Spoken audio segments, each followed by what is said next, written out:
Not to walk with the men.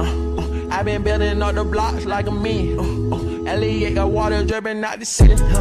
Oh my God, boy he got a Glock. Oh my God, boy that boy on top.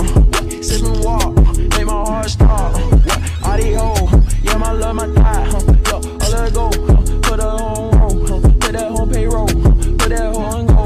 Yeah she like to go, yeah she love to blow. Get that dick slow, like snow cone. Yo, get that bag, show 'em how to ball. I'm in the mall, yeah I'm saying.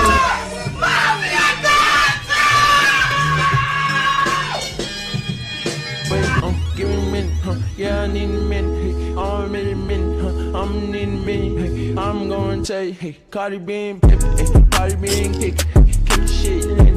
Yo, give me a minute.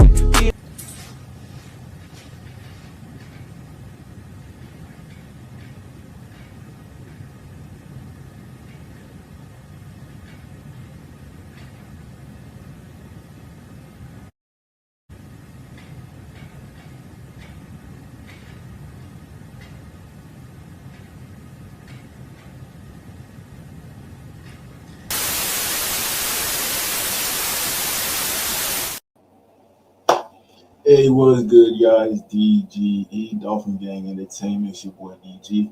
And we back with another video. And some bad news today. You know, the Commanders got the best of us during mini camp, I guess. So we're just going to go over whatever happened. I'm hearing we got smoked.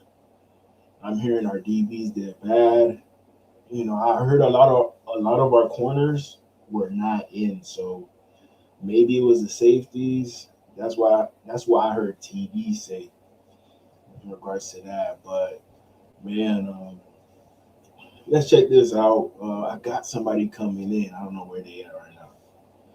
Let me call them real quick.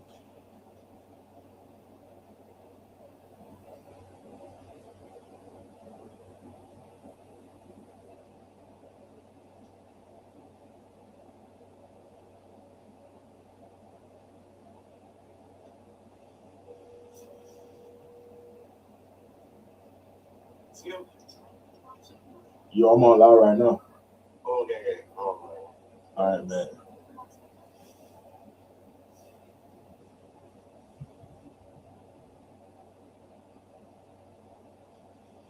All right, hold on, y'all.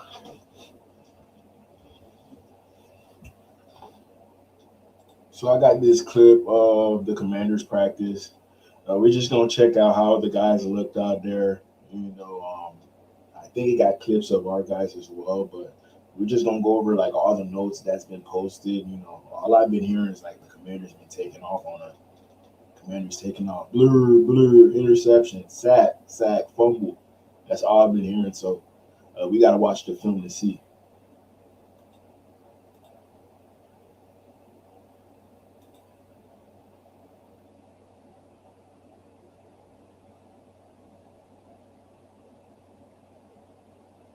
That's Jaden Daniels.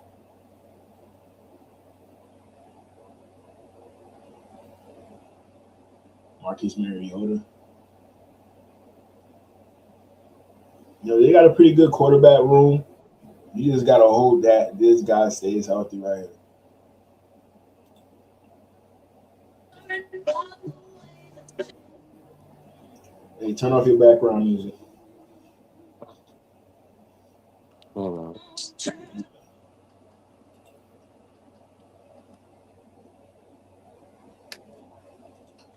You hear him? Yep.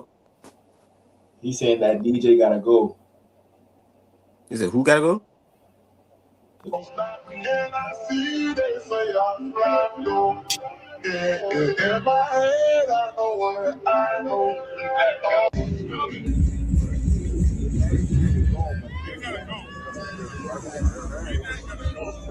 DJ gotta go. Oh, the DJ? Yeah. The song? What song was that playing?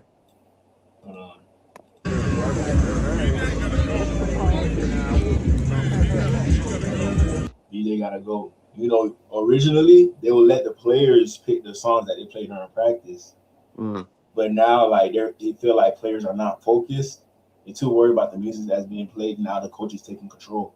Oh, You know, you just gonna have to hear whatever's playing at practice. That's it.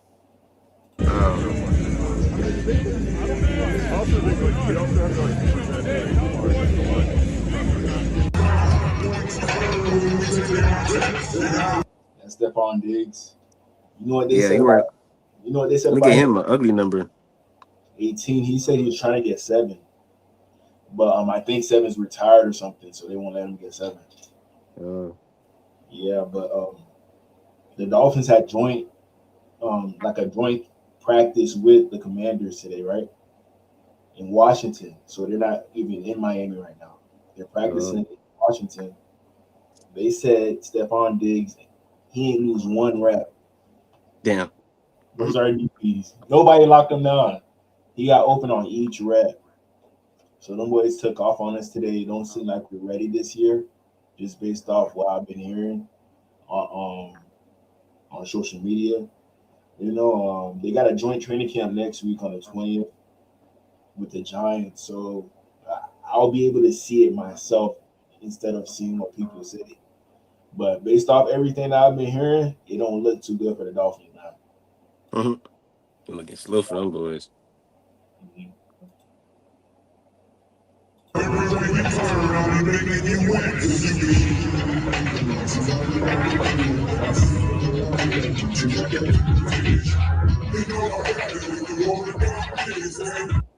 Nah, he don't got that much power. He don't got that much power for sure.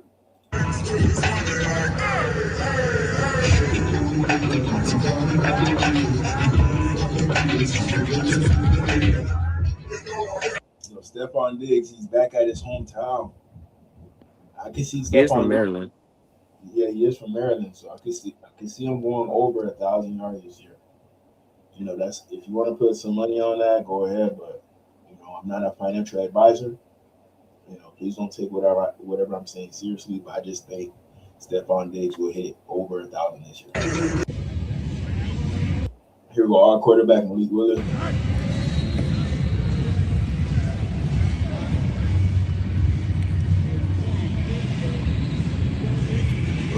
Nice little throw. That's Caleb Douglas, our rookie.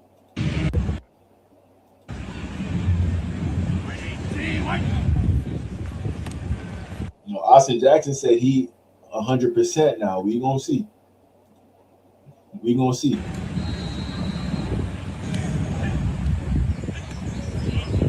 That's it. Right?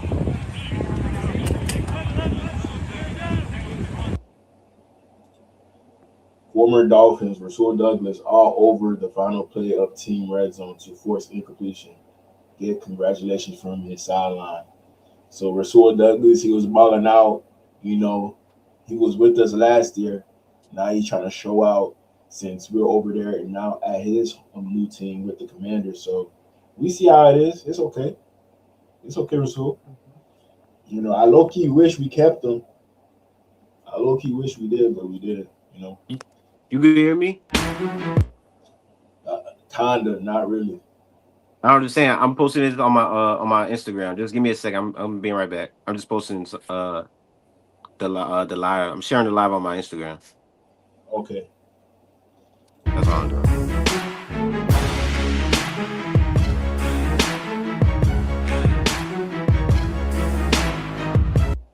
Jaden Daniels has separate separate completions of 15 to 20 yards to Traylon Burks, Van Jefferson against decimated Dolphins secondary. Marco Wilson nearby against Burks.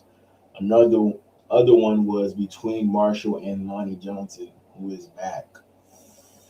Man, that's tough, man. But you know, Jaden Daniels, he's one of the most accurate quarterbacks, in my opinion, in the NFL. You know, I knew he would be able to take advantage of our defensive backs, you know, just based off the quarterback he is himself, you know. So, hey, it is what it is. Plus, I know that I think Chris Johnson he didn't practice today. Who else? Who else? Who else didn't practice today? Well, Brent. I'm pretty sure Brent didn't practice. Pretty sure about that. And I think was it Marshall? I could be wrong though. Could be wrong, but man, our secondary gotta do better. Um, if anything, our D line they gotta get back there to help our secondary. I told y'all that on a previous stream too, for sure.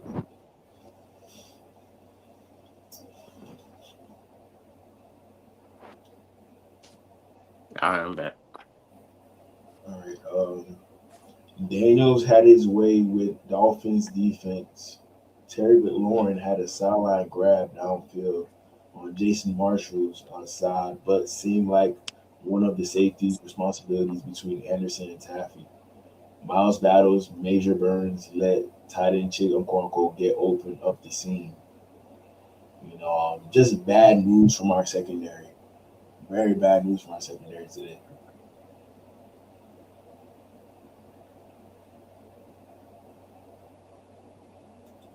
I thought since Larry Tunsil was out, we would have a small chance in regards to being able to compete with the Commanders, but no hope.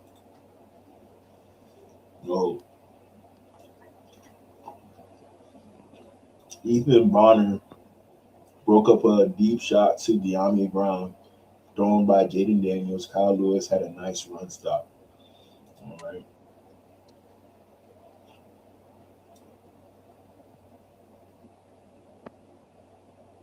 Rashad White got around left side for a big gain against second team Dolphins D. Couldn't tell who failed to set the edge on that one. Rashad White, he was with the Buccaneers last year. Found a new home here. We'll see if he could carve out a role and become a better running back than he was with the Buccaneers. He's not a bad running back. I'm not even gonna lie. That's a good addition by the Commanders. Good addition. Just wrapped up wide receiver one-on-ones. Washington receivers clearly won. Diggs had some really pretty catches, and Antonio Williams had a sick juke at the line of scrimmage. Burks ended things with a TD catch. So they receivers, they was just doing whatever they want on us. They was up topping us, quick slant, whatever, option route. Come on. We got to do better as a team, man. We got to do better. Got to do better. We're wrapping up red zone drills with back-to-back touchdowns from Marcus Mariota. So not even Jaden Daniels. We let Marcus Mariota tear our up. First to Bradley and second to Nick Nash. Nick Nash is like the fourth string receiver on the Commanders, and he's scoring touchdowns on us at practice.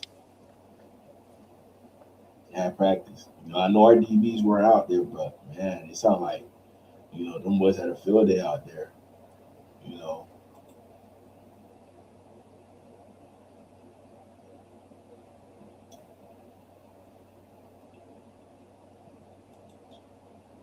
one's back in for red zone drills. Daniels to Diggs, TD in the back of the end zone, of course.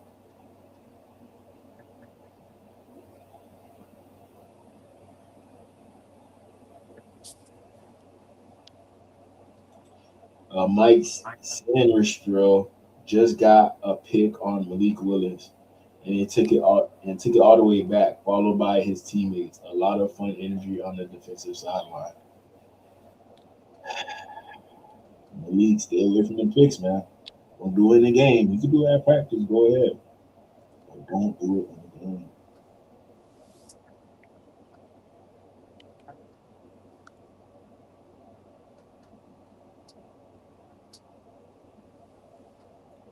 Got excited. Shout out to TD Fans Talk.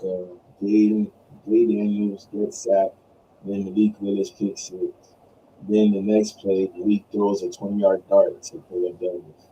He's fighting back. Okay, you can work with that. He's fighting back. You can work with that, man.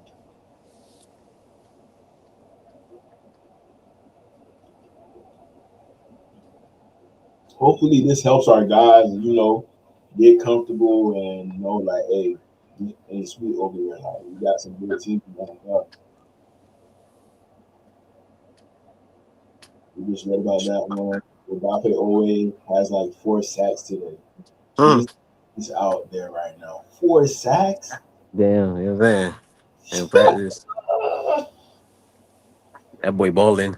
But you would have thought we had no O line out there, dog. Yeah, What is up, man? that running back finna get hella carries. What would you do? Like, let's say you at practice and a kid got 4 sacks on the O line, and like the O line can't block him at all. What would you do as a coach? Mm. Somebody getting cut. Type. But that's not gonna help you block the guy. He already got 4 sacks on the day. He probably got more too. Mm. I said I probably get cut somebody, but try to trade, bring somebody else in. They probably good better. Chase Malik Willis down on a boot to the left. Chason is so fast. So maybe Malik Willis ain't as fast as we thought, but Chason, he's a fast guy.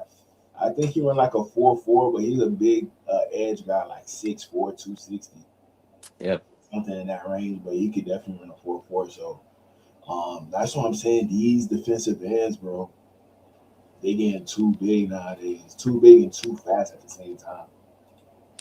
Too big and too fast at the same time. Let me search him up real quick. Hold on. Calavion Chason Combine.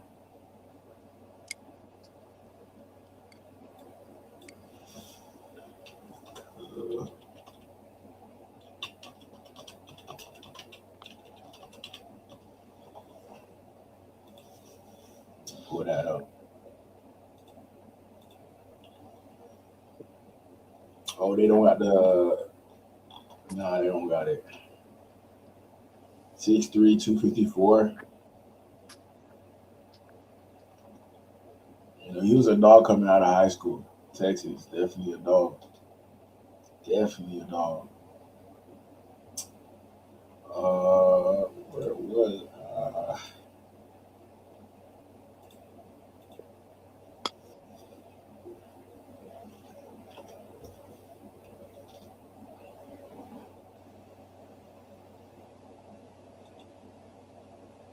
Chase on with the sack on Malik Willis to start the final 11 on 11 still. So our O line had a hard time blocking Calavion Chase on. The pressure is all over Malik Willis in this final drill. Holy smokes. Mm. You don't hear nothing good about the Dolphins. Nothing good about the Dolphins. Some early returns from Dolphins joint a practice with the Commanders. Chop Robinson has been the best player for Miami. For the whole team? Run defense overall has been good. Getting Secondary, torched. yeah, torched. Mm. O-line is getting killed. Those Mm. two, those two positions right there, you can't afford those positions to be bad, dog. You can't. You can't, bro. Caleb Douglas has been solid. Willis hasn't been great.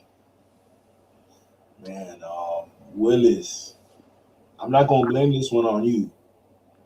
Look what it says right here. O line is getting killed. So the O line is killed. What makes you think the quarterback is going to perform well? No way he's going to perform well if the O line can't block for him. You know, so maybe this is a tanky year. You know, we've been going up against each other all these practices, thinking that we have a very good team, but you know, we probably got humbled today by the Commanders, and we could take that lesson, you know, by going up against the Commanders and taking it to New York. You know, we probably going to lose that preseason game based off everything I'm hearing off of this practice right here. So I don't know, man. I don't know.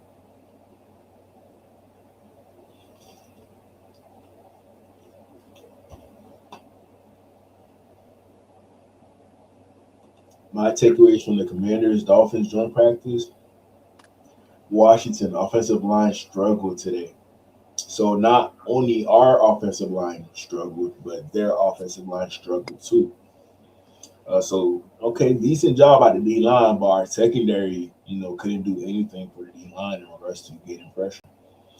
As a result, the run game was a non-factor. Jaden Daniels was still accurate and protected the ball. Wide receivers look good. Washington defense locked down. Miami offense is not good. Man, so we got disrespected today. We got humiliated. How you feel about the season based off everything I'm saying, man? How you feel the season's gonna go for the Dolphins?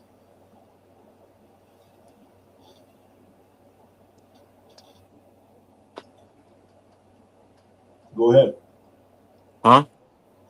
How you feel the season's gonna go for the Dolphins? Oh, wow. Looking real slow for y'all boys, man. To say the least, like the goal should be win 5 games. Yeah, that's probably the bet of the year. Will the Dolphins win 5 or more games this year? Based off this practice today, Yeah. I'm not. Cause Before I this remember how we were just talking about how they might. It's like the chances of them even make it to the playoffs are slim to none. So will they have a winning season? Who knows? before this practice, I thought that we could win at least 9 games. Hmm. Now, after this practice, I think 6 or 7. Based off all of the tweets that have been going out. Hmm. There's no footage yet. Can't record it. But The practice ain't nobody recorded the practice. they did, but it's all on Twitter. I'm going to that next soon.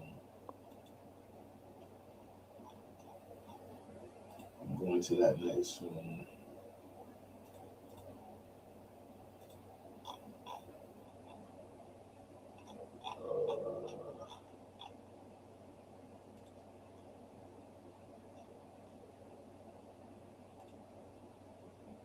Uh, In the morning.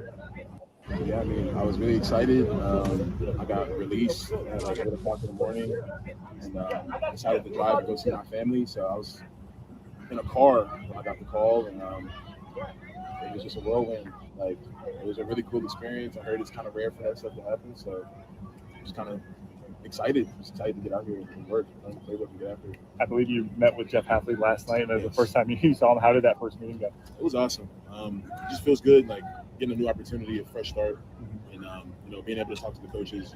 That's what they're looking for. So I'm excited. What was the first thing you learned about how things are done here in Miami under Jeff Hafley?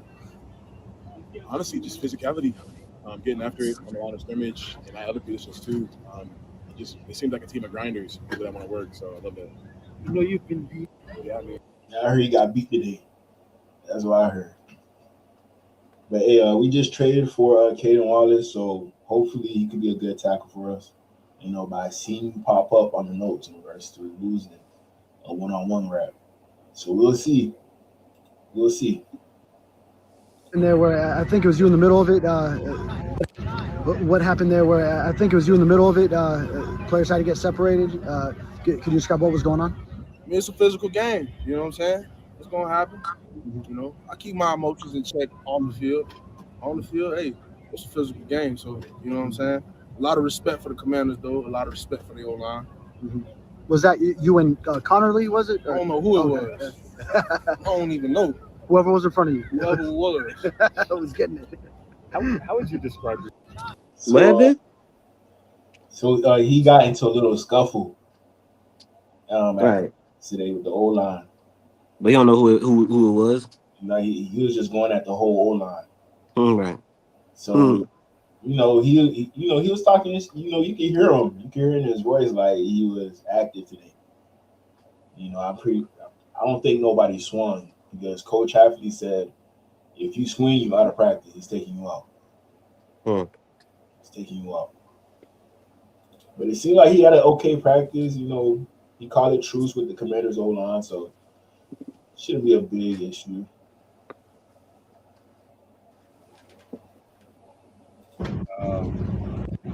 Here's Jordan Brooks. He's gonna talk about how practice went. I thought it was a good day. It's kind of hard to really assess everything without watching the film yet, but just the feeling off, just coming off the field, I felt it was a good day. Some things we definitely got to clean up, but that's what we expect day one of joint practice. So the overall feeling was good. What about the physicality? I thought we brought that. That was the main thing that guys really wanted us to come in with physical mindset. Obviously, we're not tackling, but thudding up, stopping the ball carrier in the hole, being sound in the run game. That was the biggest emphasis, and I thought we came out doing that early. For a second straight year, you guys. I thought it was a good day.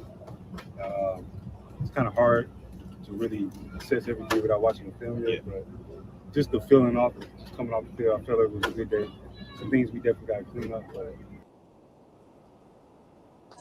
Linnell Willingham here with Commanders rookie linebacker Sonny Styles after their joint practice against the Miami Dolphins. This is the linebacker that they just drafted. You remember that 6'4" linebacker, 250, 4'4"? You run a 4-4? Yeah. He had DN that played linebacker, but he got the speed of a DB. Sonny, you finally got to hit another color jersey for the first time in your career. You can see the instincts flying off the page with you. How do you think you looked out there, man? How did you feel the defense played? It was a solid day. I thought we competed. Thought we executed really well. It's nice to get out there competing against another team. Overall, it's a good day. What was the message from Coach Quinn and then Durante Jones going into this practice? You guys' first time hitting another color jersey. I mean, obviously, we want to keep it clean, be professionals, but I think we wanted to, assert our violence. That'd be the standard of who we are as a team. We're a violent team. I thought we played violent out there, especially those front seven guys. I thought they did really good today. Couple of weeks into camp, where do you think you've improved the most here? Probably just trusting myself and going, just taking the shot, not scared to mess up. Do you know what the plan is in terms of Friday, in terms of whether you'll play or not? No, I do not know the plan. Hopefully I'm out there. I want to get out there and compete. Appreciate you, Sonny. My man. All I heard about the linebacker Styles was that he tipped the ball, but that's what you would expect from a DN of his size. He could jump up and bat the ball down. Yeah. Post Commanders and Dolphins joint practice analysis on my walk back to the car. I'm not going to bury the lead. The Washington Commanders won the day. But that should be taken with a grain of salt because the Miami Dolphins aren't good. We knew that they weren't good before. Yeah. He has high standards for his Commanders. Basically said he just figured out that the Dolphins not that good. But he treating it like it's a game, like it's a real game. It's just practice. So what if we go out there and beat them during our preseason game with them? What if? For this practice, are they on the preseason schedule? Yeah. Okay. I was saying. If you have a joint practice with a team, you're gonna play them in that preseason that week. Right. Weren't good. We knew that they weren't good before this practice. As somebody that watched this practice, they're not going to be good this season. So if you're a Miami Dolphins fan, have a lot of tequila on the shelf because this is going to be a long season. Jaden Daniels, Dr. Daniels, I told y'all the other day he's in his surgical era, and he continues to be operating in the operation room. He put on the scrubs today and went to work in individuals, in 7-on-7s, in teams. He's back, and the JD5 Revenge Tour is back, and it's hit the ground full steam running, and the Miami Dolphins was the latest victims today. Stephon Diggs shined in 1-on-1s. He shined in 7-on-7s. And then we got to the team drills. We saw some explosive plays from Traylon Burks, from Ja'Cory Krosky-Merritt, from Chig Okonkwo, all coming courtesy of Jaden Daniels. We look that bad. Everybody was balling out. Yeah, right. Golly, the whole roster balled out on us. It was an air show. Or, as the secondary, say, bro, they suspect for the Dolphins, bro. They were getting toasted. I don't know if you're ready to listen. That's why I'm like, I want to see the footage of I want to see if they throwing bombs. What was Stephon Diggs doing? You know what I'm saying? Mm-hmm. I mean, I'm trying to find them, but we're gonna see. We're gonna see if I can find some. Didn't get a lot of a look at the starting defensive unit because they were doing a lot of work on the side field. But from what I could tell, Mikey Sanders still had a pick six. No, this is not a drill. Calebon Chason was dominant today from the team session, from what I saw in the team session on the far side and what they did in the 1-minute drill that they had at the end of practice. Odafe Owe continues to do Odafe Owe things. And we finally saw the brainchild or the brain trust of this Durante Jones defense against somebody else. And I'm going to tell you now, the shit is going to work. The shit is going to work. We are going to have offenses in hell for all of the 2026 season. Because not only do we have fucking evil genius in Durante Jones running it, but we have the personnel. I saw Sonny Styles and Frankie Louvu run Devon H.A. down on a toss play today like they was running 4-2s. Like they was the ones out there running 4-2s. We got a goddamn demigod as a linebacker in Sonny Styles. And like I said, did I say it already? Mikey Sarah still caught a pick today. This is not a drill. Amazing day coming out of Ashburn. Y'all know I'm going live tonight. Y'all make sure y'all stay tapped into the channels, tapped into the page for all the latest updates for the most raw, uncut, and unfiltered analysis on your Washington Commanders over here at Bleeding BNG. Like you said, bro. I mean, that's it's a good thing that they do play them in the game, because I mean, if they beating them this bad and it's their first time meeting and there's a practice and they got a whole game, it's a good chance it'll be a close game for sure. Nah, I think it's gonna be a blowout, dog. You wanna know why? Why?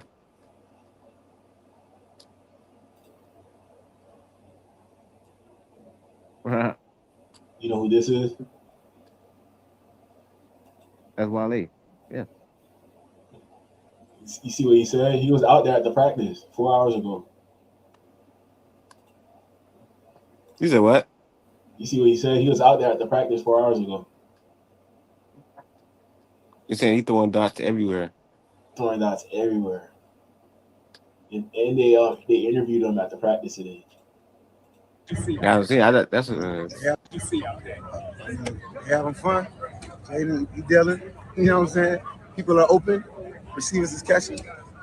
What more can you ask for? For you yourself to be here surrounded, as much as you love this team, to be surrounded by other Commanders fans who are here in the sun just to get a glimpse on these guys, what does it mean to you to be with the people who love the team? I mean, from my daily, it's like the opposite.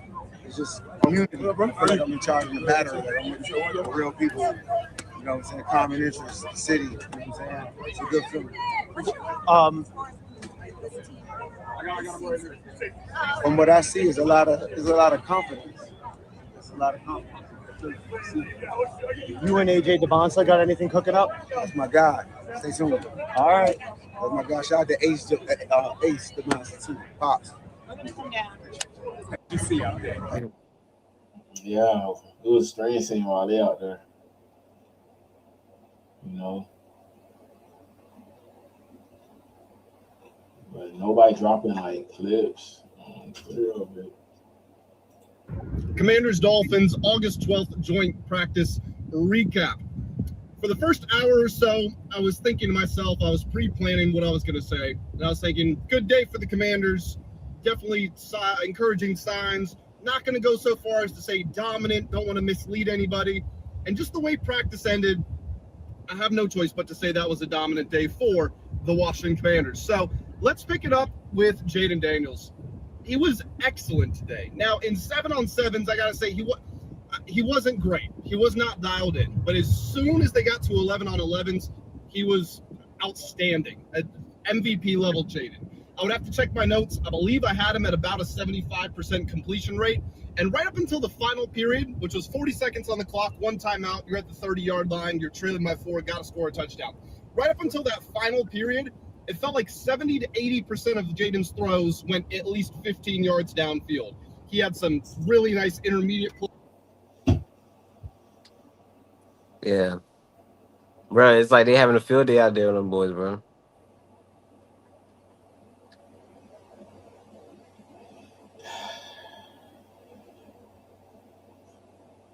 It is what it is, man. But I mean, shoot, like I said, I know football, bro. Once a team do bad the first time, they usually do better the second time. So it's a humbling experience. Basically. Commanders Dolphins went at least 15 yards downfield. He had some really nice intermediate plays to Chig, to Van, to Diami, to Diggs. And then, of course, the 75-yard bomb to Treylon Burks, which was probably about 30 to 35 yards on a corner route. Treylon got behind his corner and his safety. Jaden put it right over them. It dropped into Treylon's hands, and he ran the extra 40 yards into the end zone. His ball placement today, Jaden Daniels, was just excellent. Again, 7-on-7s. He was rusty. As soon as they got going in the game situation, he turned it on. So I thought he was really good today. Didn't score a touchdown in that final period, which is the only disappointing part, but I thought he had a really, really strong day. And if quarterback is the most important position in football, then edge rusher is up next.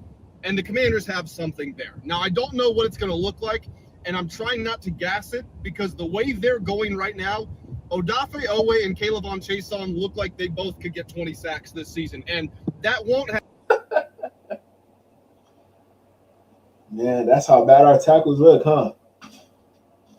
That's how bad our tackles look. They both look like they could get 20 sacks this season, huh? Okay. Happen. Number one, just mathematically, it's impossible. And number two, teams will game plan for them. But I'm telling you, in practice, they cannot be blocked. And I mean, when Laramie Tunsil was here, of course, we're praying for his recovery, he couldn't block Odafe Owe. And we know who Laramie Tunsil is. So seeing them up against the Dolphins in that final session. Oh, hey, that holds weight right there. If Laramie Tunsil can't even block him, I'm not expecting our guys to block him. Laramie Tunsil is one of the best tackles in the league. Yeah. So Odafe Owe might be that good. Just might be, but Kayvon Chason, nah. Where they were trying to score with limited time on the clock, Owe and Chason sacked Malik Willis on 4 straight plays. And even more impressively, because it was practice and they didn't actually sack him, they didn't blow the whistle. They let the play keep going, and Malik Willis still could not progress the ball. He threw it away one time. He tried to scramble and throw it to someone else another time. I think he had 4 straight incompletions.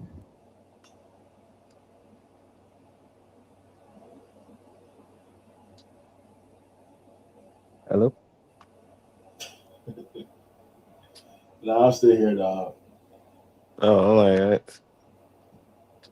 I'm not I'm hearing really struggling, bro. no good news, man. Huh? Good news. No good news. There's no good news. No good news, man. What's good, Frederick? Yeah, 4 straight plays, man. 4 straight plays, bro. It's crazy. But I blame it on the O-line. I don't think it's Malik, but I blame it on the O-line. So those edge rushers, I mean, they were on the far side of the field for the majority of practice, but it felt like every time I looked up, Owe and Chason were in the backfield. Javonte Jean-Baptiste had himself a hell of a day as well. He had like 2 or 3 sacks, I think. And what? But that's a DB, dog. He said what? That's a DB. He said DD. A DB. What's that? A DB, a defensive back. Oh, a DB. Oh, it's a DB. We got 3 sacks today against our line. No, man. Everybody blitzing. Everybody getting free sacks. Everybody get to touch the quarterback. You get one. You get one. Mm-hmm. Dang. Oh, God, man. Y'all letting DBs get sacks like that? Unblockable. Josh Josephs, I saw him getting busy as well. And when it wasn't the run, the defense was destroyed. Or it wasn't a pass. The defense was destroying the run. Deron Payne had himself a hell of a day. I saw Frankie Luvu getting in on stops. Again, I saw Kane Madrano getting in on stops. I saw Johnny Newton getting busy. Everybody getting busy. Everybody getting busy. What? Everybody giving out sacks, bro. They're down. Hey, the Dolphins, bro, they gotta tighten up their old linemen, bro. You gotta pull their cards, bro. And who is really like what is the film room looking like right now after the first practice, the first scrimmage? Because that's all this is, a scrimmage, bro. I think they got another one tomorrow. We gotta see how they come out and fight after today. You know, I gotta hear about some good stuff happening because this is bad right here. This is a bad first day. Very, very bad first day. You know, this was the day that we needed to beat the tanking allegations that we got on the team right now because everybody feel like the team's not good enough to compete. But we're bringing in guys making us think that maybe we are trying to compete this year, but we go over there to Washington, D.C., we're getting smoked by the Commanders like this. You know? Yeah, Well, he said every name on a roster, basically. even the kickers. The kickers took off today. As well, and when it wasn't the run, the defense was destroyed, or it wasn't a pass, the defense was destroying the run. Deron Payne had himself a hell of a day. I saw Frankie Luvu getting in on stops. Again, I saw Kane Madrano getting in on stops. I saw Johnny Newton getting busy.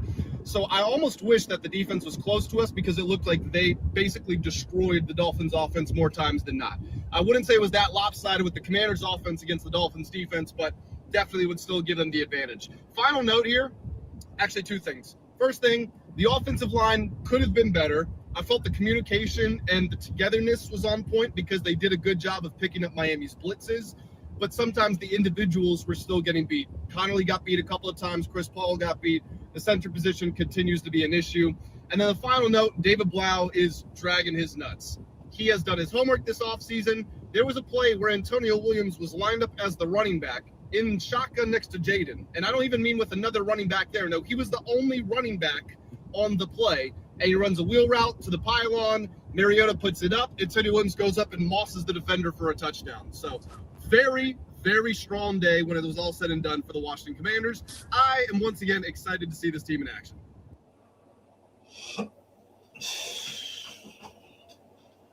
Man, I don't even want to look at anything else, man, after hearing that, dog. I feel like a loss, a regular season loss. That's what it feels like right now. Huh? I'll probably feel better if we win our preseason game against the Commanders, but as of right now, man, we got smoked, manhandled. Joint practice in the books for the Commanders. There was some good, there was some not so good about the day. There was definitely more good than bad. We will start with the bad. The offensive line was not nearly as efficient and as effective as I was hoping they were going to be. That's more so in the run game than it was in pass blocking, but it was a little bit of both. In what they're trying to do with the run game, maybe it'll take a couple of days, a couple of weeks to fully get into rhythm with one another, but I do think that they need to at least look into the potential of shifting Brandon Coleman to guard and going out and getting another tackle. That's not necessarily a knock on Coleman. I thought he actually had a pretty decent day, but for some of the stuff that they're trying to do, especially when it comes to pulling, Coleman's a little bit more athletic than Chris Paul, and we saw a couple of times today where Paul's just not getting to where he needs to get to on time, and the run is getting blown up. So I need to see a little bit more from the offensive line. That's pretty much the only bad. The defense absolutely shredded Miami. Now, they're not exactly going to be a great team, so beating up on the Dolphins almost felt like bullying. Yeah, everybody's not going to be a good team after this practice. You said what? Everybody's saying that we're not going to be a good team after this practice. Oh, damn. To a certain extent, but they just got after them. It didn't matter if it was the ones, if it was the twos. They were shredding them. And then, of course, Jaden Daniels looked, dare I say, surgical. Huh? Anyone?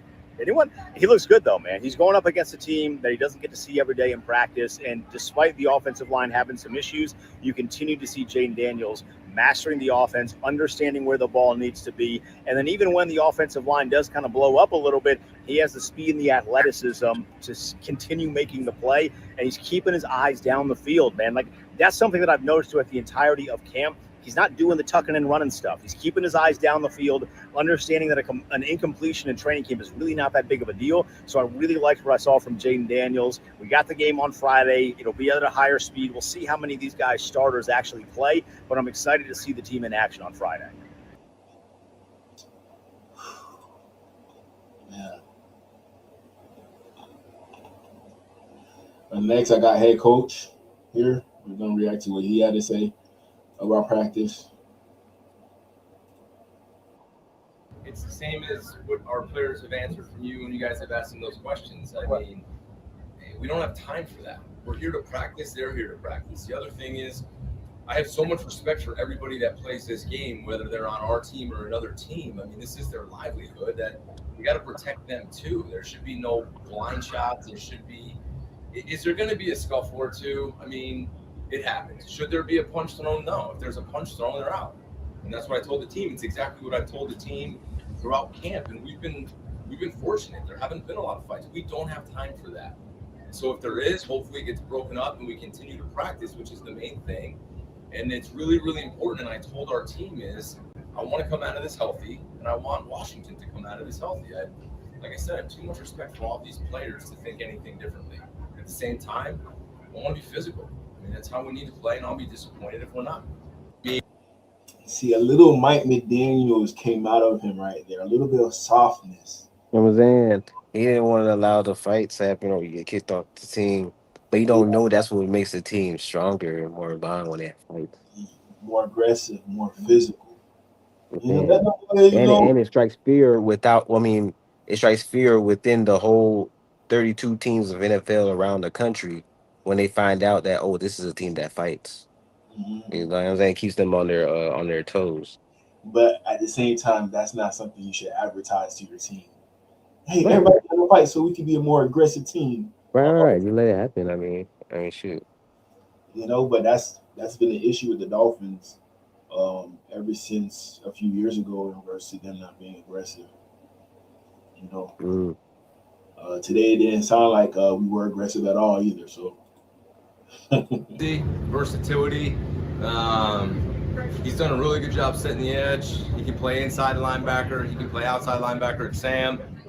And then he's got the ability to rush. So he gives you a linebacker who can play all three downs.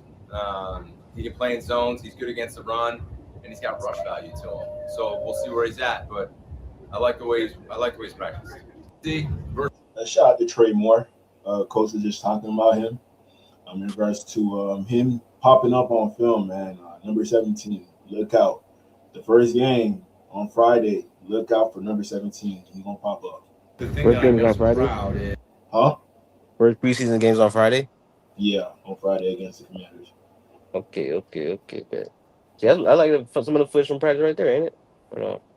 Nah, so first practice is at Washington, D.C. Second one is next week versus the New York Giants. I'll be at that one. Okay, good. The third one is against the Falcons. I'm not going to that one. Okay. Is in the last 2 weeks and really in the last week, the leadership. A lot of conversations with Malik early on. You know, I think it's important that Malik gets comfortable playing the position. It's like his rookie year. And a lot of times, I think if you try to be the leader and you try to be too vocal and you try to focus on your position and all that you're learning and all the pressure and stress that goes into being a quarterback, I think that's a hard thing to do. So we've kind of been quiet, playing his role, playing football. I saw more leadership this week, not just with, you know, the wide receivers, but the whole offense. And I think that's a really big step, and I'm really proud of him for that. The thing that I'm most proud. Okay, so it seemed like Malik Willis is still trying to get comfortable with being the franchise quarterback. You know, it's not something that he's used to. You know, he's used to coming off the bench and trying to help the team win the game. But now we're relying on you to know this team in and out to help us win games this year. You know, it might be a lot compared to you just being a backup, and there are some games you don't even have to play. You get to watch a game on the field for free, pretty much. Not for free, but you get what I'm trying to say. So it's going to take Malik Willis time. Hopefully, this is a big step towards his development in regards to becoming that quarterback that we think he could be. You know, I still got faith in Malik. You know, some of y'all probably be like, nah, I'm out on Malik now. But, you know, I still got faith in him. But I just feel like the O-line needs some work before Malik could show us anything. If you don't fix the O-line, Malik might not perform to how we're thinking he's going to perform. Maybe he can't outplay the O-line that we got. You know, maybe our O-line ends up being good this year and it helps him perform better. But I feel like Malik Willis will be just as good as the O-line that we got right now. If you have an average O-line, we have an average Malik Willis. If you have a really good O-line, we have a really good Malik Willis. If you have a bad O-line, we have a bad Malik Willis. So it's really focused on that O-line in regards to what we can get from our quarterback, especially since we paid him all that money. Is it time to panic, DG? Possibly with this practice, but let's see if they could bounce back. You know, Commanders threw the first punch. what are the Dolphins going to do tomorrow in regards to punching them back? Are they going to let them boys punch them again?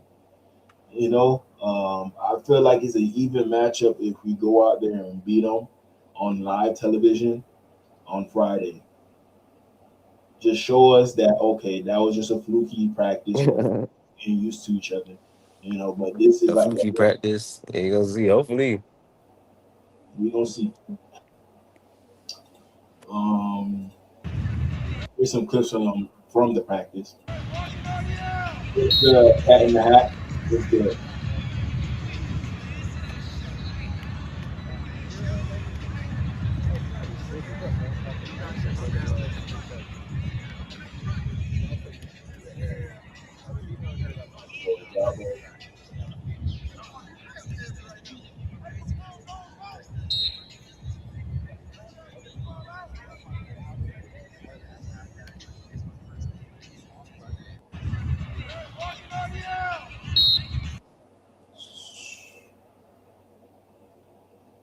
This is A-Chain right here. You know he got ranked 26th in the NFL, top 100.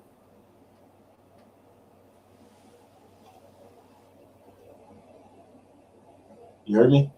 yeah, Devon A-Chain got ranked 26th in the in the top NFL. 100. Yeah, top 100. Yeah, that's pretty good. Shit. You was a Pro Bowl. You went to the Pro Bowl. Yeah, I believe so. Yeah, he had to, but on Madden they got him ranked 11th based off rating, but he's ranked the 26th best player in the NFL. Yeah, he your size doing this, man. Y'all practically the same size, right?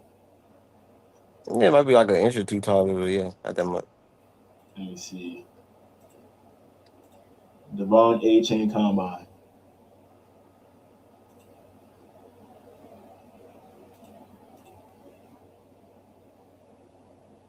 You not 5'8"? No, like 5'5" ish. You 5'5"? Yeah. Damn, he got you by a few inches. But the same weight? Nah, like I just took my physical like 2 days ago. I'm 5'5", 150. But and like as far as like my prime like weight, I was like 160, 170 something. Oh, okay. Like at ASA, I was like 170. What about your arms? I don't know. Mhm. I think mine's like 31, something like that. And my hands, he probably got the same hand size as me. You know. Let me go back to what I was doing.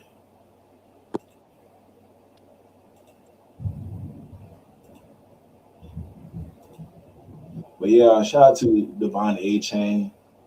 You know, probably the best player on our team. I can say that comfortably now. Probably the best player on our team right now, man. But don't put too much weight on him. You know, y'all heard what Halfley said yesterday in regards to, hey, we gotta give that boy 40 to 45 carries every game, man. And if he does that, I'll carry him out to the bus when we're leaving, just so he doesn't hurt himself even more after the 45 carries. So you definitely gaslighting Devon A-Chain, showing him that you believe that he's probably the best player on the team, and we're gonna put the team in your hands in regards to helping us win games. You know, and like I told y'all, he's probably the best receiver in the receiving room if he did play receiver. Caleb Douglas, he's wide receiver one, but y'all let me know. Caleb Douglas or Devon A-Chain? Who would you rather have at receiver? Let me know.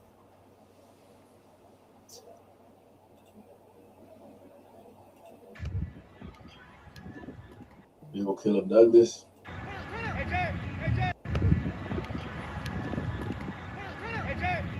You know, hey, that meeting with him and Jamar Chase and who else was it?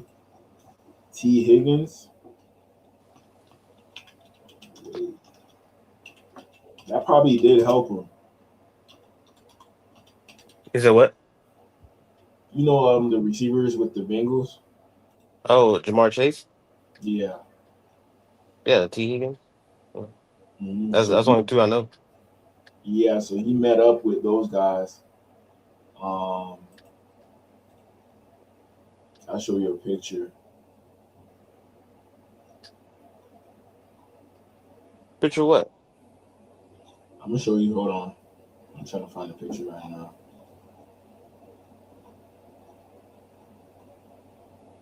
Let me see.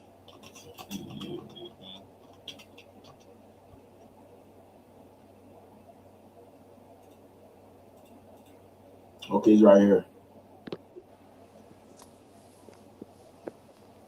Did you see it?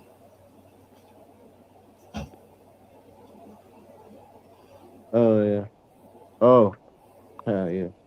Yeah, so I kind of get what he was doing with this. You know, let's say you're a receiver coming out of high school or whatever, and you want to be a 5-star receiver. What would you do to become a 5-star receiver? What would I do? Yeah.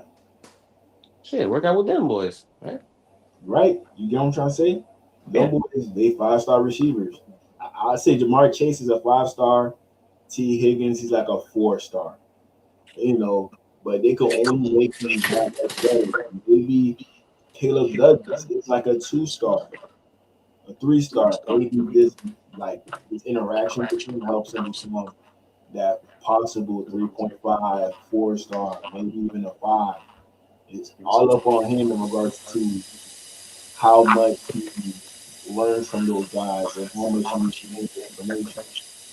You know, they're doing it at a high level. They should be able to, but at the same time, you guys got Joe Burrow, so it may come easy for them.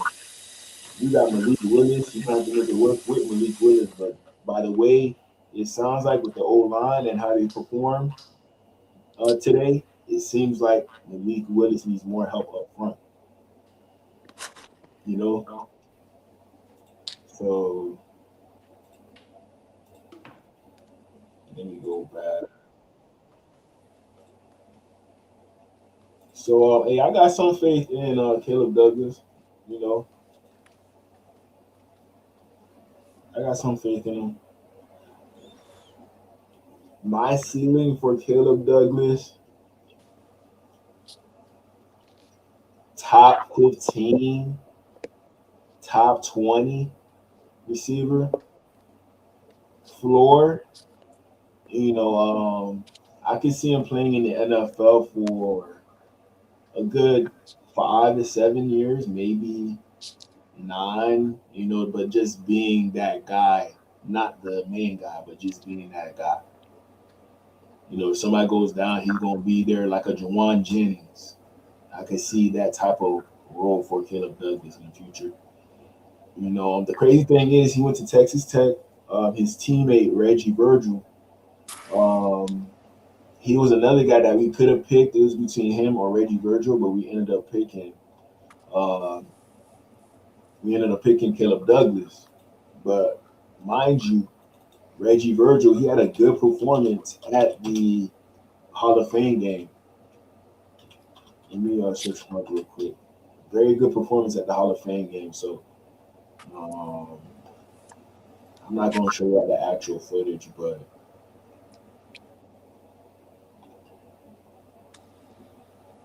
let me see.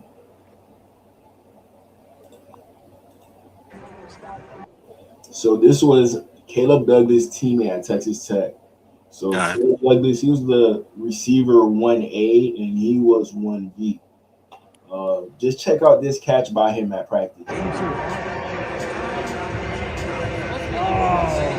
Just catch it one hand. Yeah, that's a catch.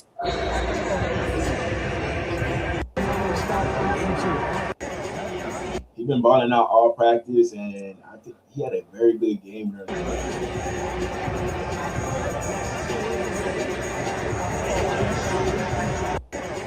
You know, the Arizona Cardinals, they got a deep wide receiver room.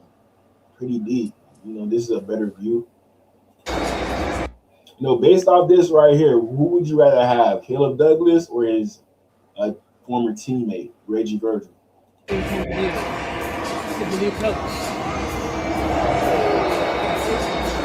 I ain't see that yet from Caleb. I'm not even gonna lie. I ain't see that yet, but maybe he comes out and does it. You know? Wait, and he played for the Dolphins right now? No, his teammate played for the Cardinals. Caleb Douglas plays for the Dolphins. Mm.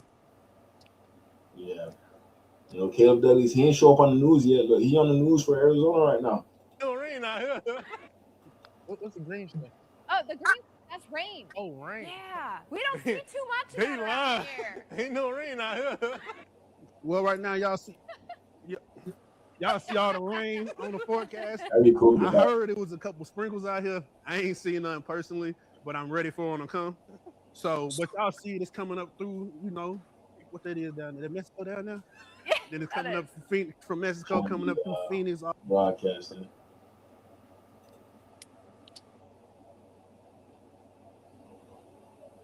They keep showing that play.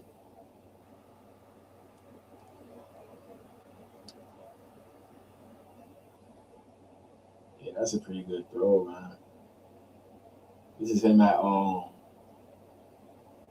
the Senior Bowl. He look easy. Look at that separation. I give him that. I think he's a better separator than Caleb Douglas. Better separator. You know, but they both have their thing that they're good at. Yeah. Yeah, they're both tall guys, 6'3" guys at receiver. You know, me, I prefer one big receiver that could go up and get it and one fast one that could take the top off the defense. Then the slot could be anybody. You know, that's how I would like my offense. You know, sometimes people have the same receiver on both sides. To me, I don't think that's good. You know, you gotta have two different type of receivers. You know, so yeah, I think he's gonna be a good player. He's from Florida too. Caleb Douglas, I think he's from Texas. Reggie Virgil, he's from Florida. So this probably would have been a better fit for the Dolphins, maybe. Yes, sir. Go. Yes. No. No. Take him in. No. Yes, sir. I like that. Yep. Outside. Hello.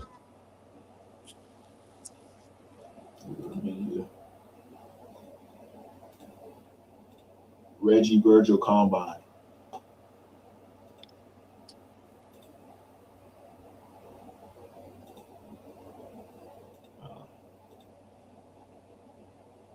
See, he came from Apopka, Florida. You know where that at?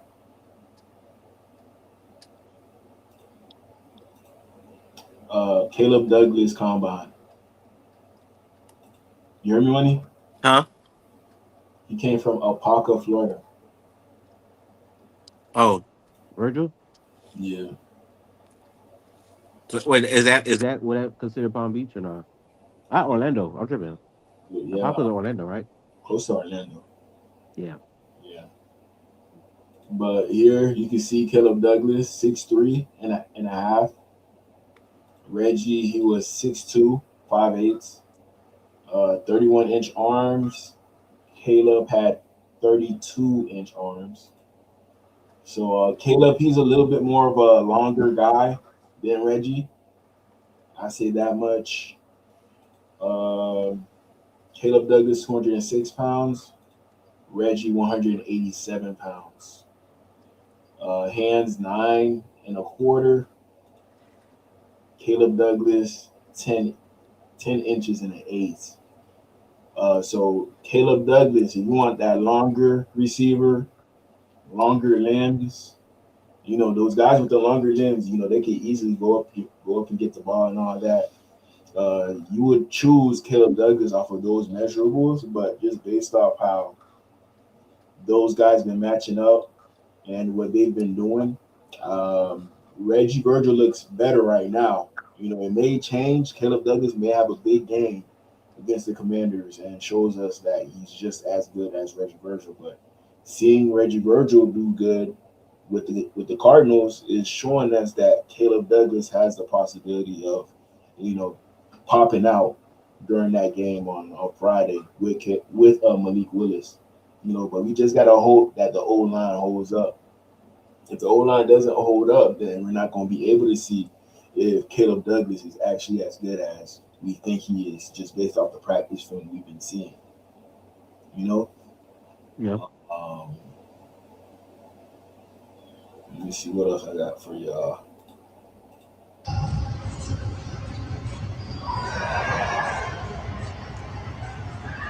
So he doing this with Carson Beck too over there.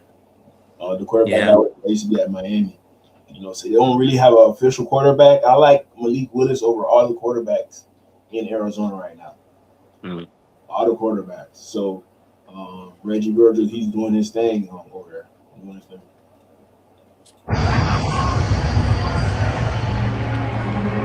Hold up. Yeah. Malik Willis, he's a rookie?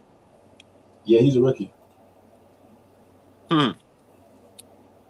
Oh no, he's not. Malik Willis is not a rookie. No, we just signed him though.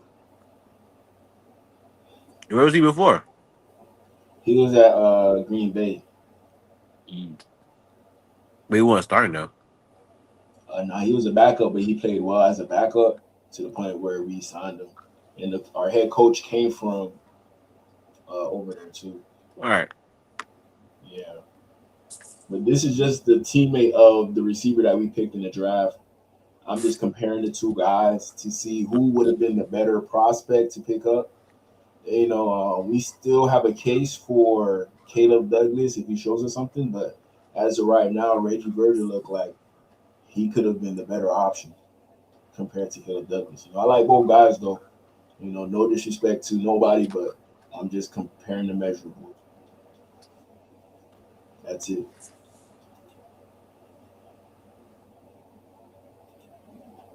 Good ball placement by a quarterback. That's different quarterbacks that's thrown to him.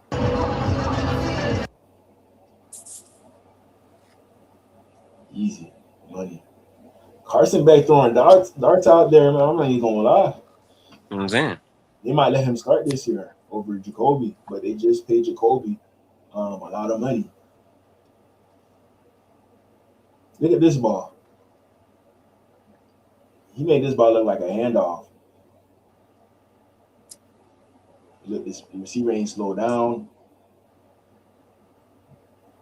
DB kind of tripped up though on that one.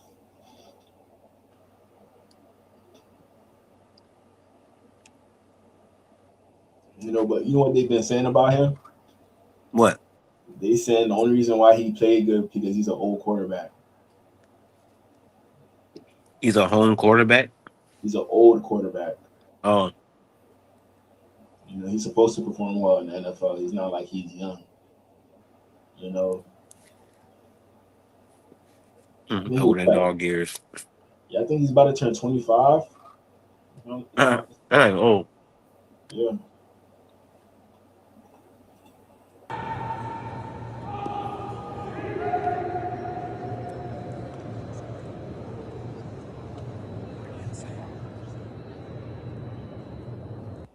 You ran a 4.65. Reggie Virgil ran a 4.65, but he looked like he's faster than a 4.65. He don't look like a 4.65, man. It don't.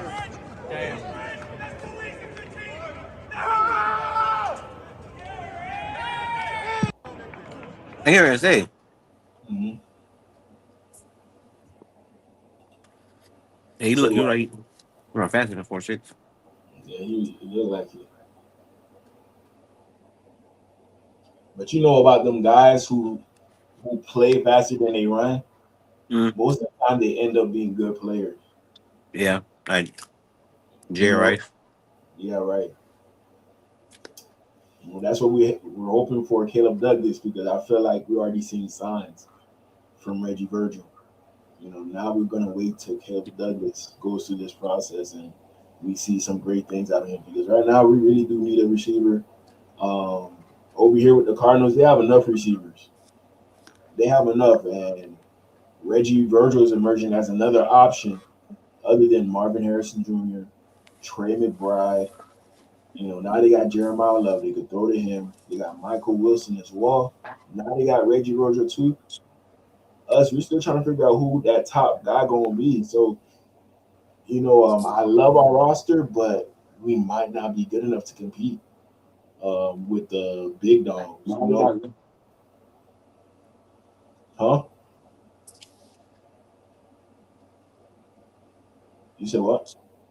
Oh, that was my TV. I ain't saying nothing. Yeah. Okay. But yeah, we're gonna see. I'm gonna hope and pray we make something happen, man. I'm hope and pray.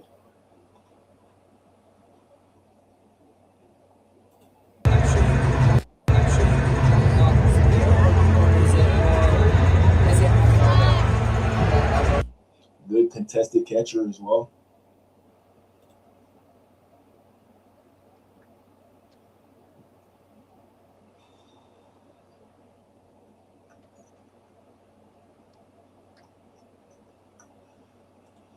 Oh man. Good job. Get out the field.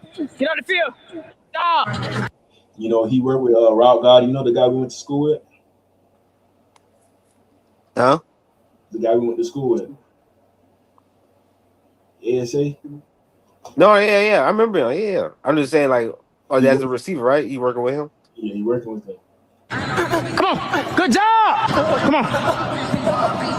Break. Good job, boy. Hey, there you go. Yep. Nice. Good shit. Yeah. Just stride. Come on, stride. Move. Thank you. Good job. Hey, yes, sir. Good job. Nice. Not bad at all. Inside. Yep. What would you rate his route running skills? It's like they run the routes like as if they're a running back, like real shifty left to right. Mm-hmm. And I mean, I guess that's the way to get separation. That's definitely one way. I mean, that's what he's trying to work on. That's his separation. With him, he don't really get separation like that. But he's a good contested catcher because you know he got long arms and long. Yeah, I'm saying that too. You know. Run him at the angle. Stop. Good rep. Inside. Yep. Yes, sir. Come on. Come on. That's it. Hey. Yes, sir. Yep. Good job. Yep. Good job, bitch. Go. Come on. Come on. Right. Good job. Outside. Yep. Good job. Good job. Get out the field. Get out the field. Job. Come on. Good job. Come on. Good job, boy. Y'all want to know who he remind me of? Let me show y'all real quick.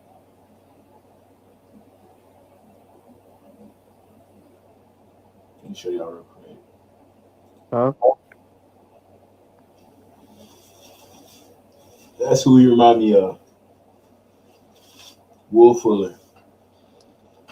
I mean, Will Fuller, he had his years, man, where Will Fuller balled out. He went over 1,000 in his career. But I don't know what was the special case with Will Fuller. You know, this was the Tyreek Hill before Tyreek Hill right here. You know, that speed guy that we had to have in the room. Before this, we tried Mike Wallace. I know y'all remember him, that fast guy who came from Ole Miss.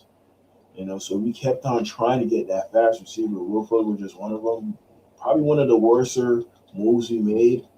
You know, but definitely a good player coming out of Notre Dame that I like for sure.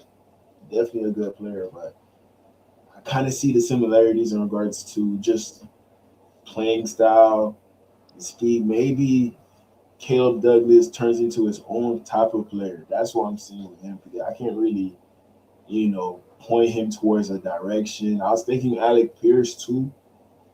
Alec Pierce. What's another receiver?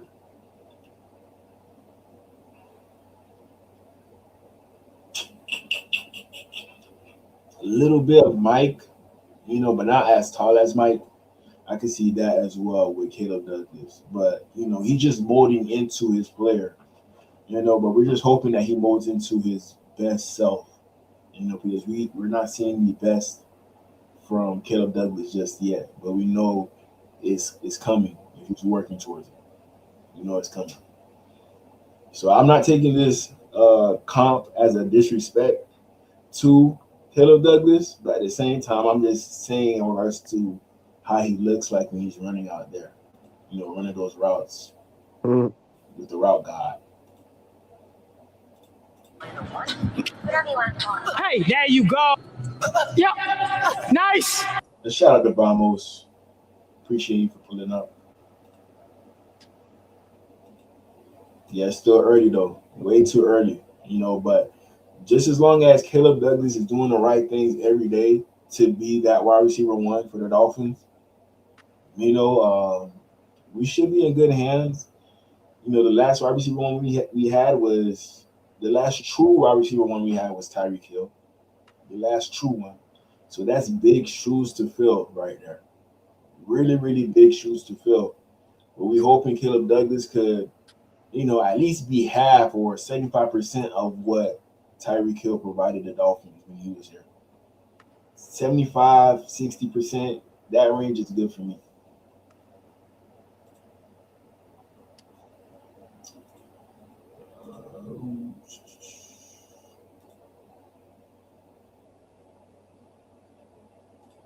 It goes back to what I've been talking to you guys about. It's been consistency over time. He's been really consistent. He's made some flash plays, and then he's made some plays where, he needs to catch the ball. But he's probably been one of our most consistent guys. And he showed up every day. So that's where he deserves to be at this point. As far as the depth chart goes, I mean, it's not like when I sit there and I'm watching film, I'm going, he should be here, he should be here. It's a start. Okay. And I told the team the same exact thing because I want to be transparent with them. I want to be transparent with you. If anybody's going to get worked up about where they are in the depth chart right now, hey, come and talk to me because I could probably explain to you, and let's worry about that 3 weeks from now. Yeah. How you feel about that, Money? No, I'm saying he probably said, Coach, I ain't getting in the game, man. I'm not getting in the game because they ain't blocking nobody, motherfucker. Yeah. But you want to know why you're not getting in the game? I'll show you why you ain't getting in the game. Hold that film. Against the practice. Against the are you starting a receiver, a rookie receiver? Is there a receiver? Yeah, are you starting a rookie receiver? You said what? Are you starting a rookie receiver? You said am I starting a which receiver? A rookie receiver. What you mean? Are you starting a rookie receiver if you're only... am I starting a rookie receiver? Yeah. Hell yeah, nigga. Shit. Okay. That's what he's talking about. He's they released the depth chart today and they got Caleb Douglas as number one. Yeah. I mean, shit. I know, Jay. I know. Trust me. I know, man. I know, but we live to see another day. Arch Manning, he looked good out there with Texas. Dante Moore, Oregon. We're gonna be watching a lot of college football this year. A lot of college football, unless Malik Willis shows us that it don't matter about what he has around him. He could elevate the team himself. He's that good of a quarterback. It's either gonna go that way or the other way. Back to what I've been talking to you guys about. It's been consistency over time. He's been really consistent. He's made some flash plays, and then he's made some plays where, he needs to catch the ball. But he's probably been one of our most consistent guys. And he showed up every day. So that's where he deserves to be at this point. As far as the depth chart goes, I mean, it's not like when I sit there and I'm watching film, I'm going, he should be here, he should be here. It's a start. Okay. And I told the team the same exact thing because I want to be transparent with them. I want to be transparent with you.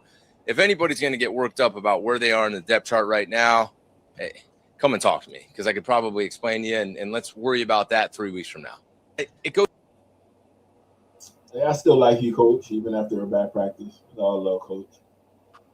All love.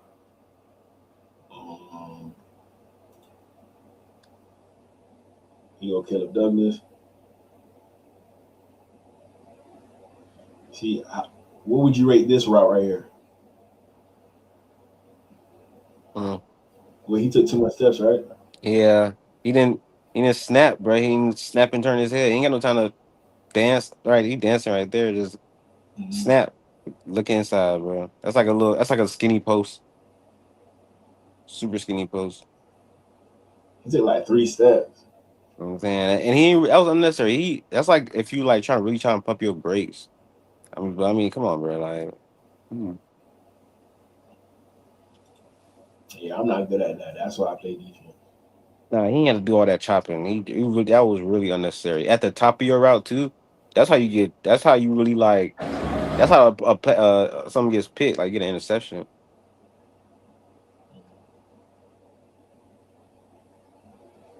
I was here at this practice for this one.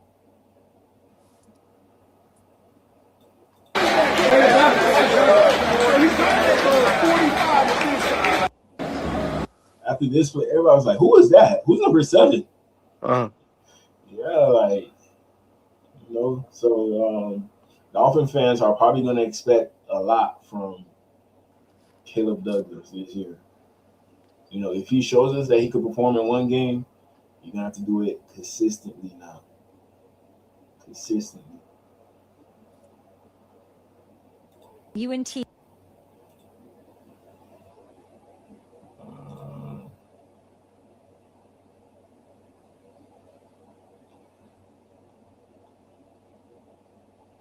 Give me 1 second.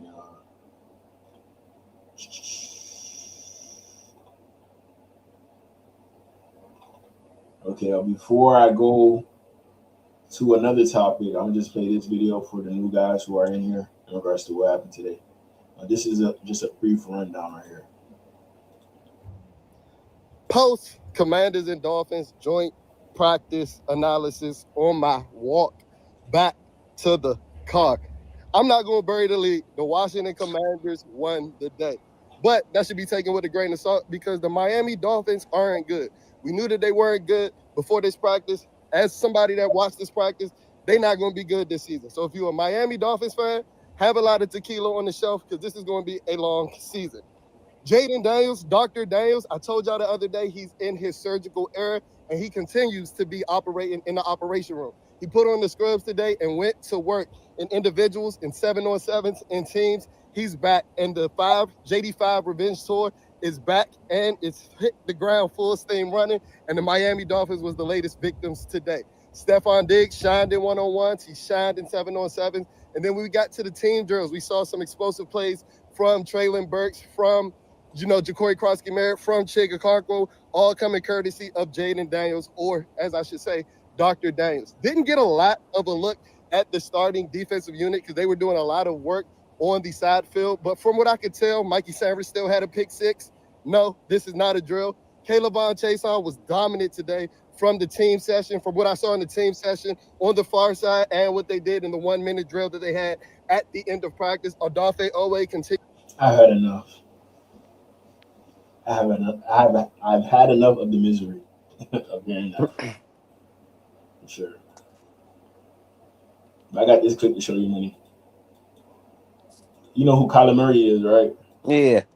He just got named the starter for the Vikings. You said what? He just got named the starter for the Vikings. Wow. Yeah. So here's a sneak peek of them walking into not the locker room, but the head coach's room after hearing the news. All right. Yeah. JJ Kyler, do you know why I called you into my office today? Coach, call me 9. Shut the fuck up, JJ. I want to announce the starting quarterback. Kyler, congrats. Fuck you, Couch. Never disrespect 9. You'll regret this. JJ. Bro, the AI still got to get out of hand. It's like his whole neck turned the other way. But you see how short this guy is? He got so happy around. He's like 5'10" in real life. Yeah. But that makes him 5'8". But who you starting just based off of looks? Who you starting at quarterback? I never even seen I don't even know who number 9 is. I know Kyler Murray. Mm-hmm.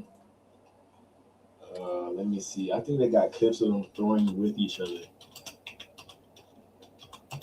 Murray.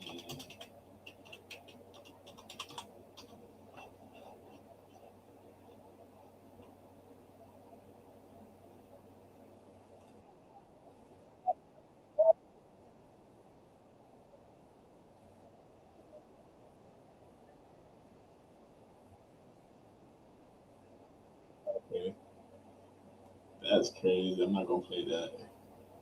I might get in trouble if I play that. Oh, 1 second, y'all.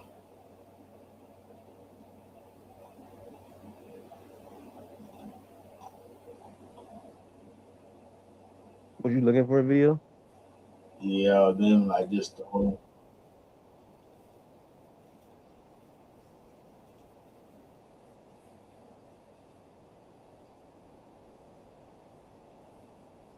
Okay, I got one.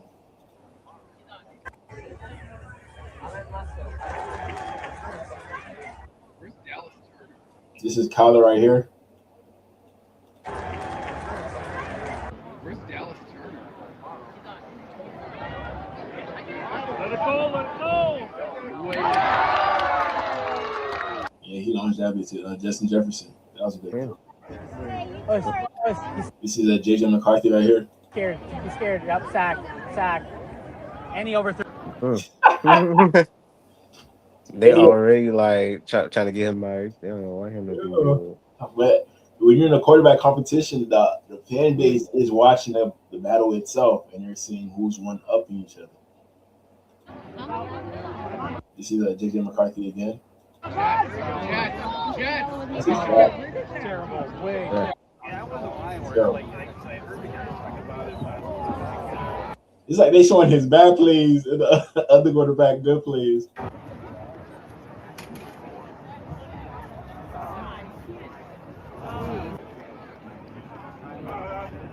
Yep. That was a good throw. Ooh, that was a dart right there. Okay, Colin. Okay. Yep. Right there.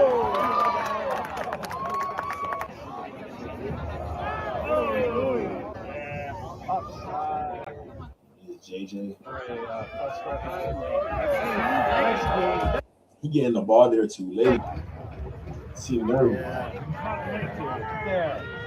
Short There. pass. That's how you play football.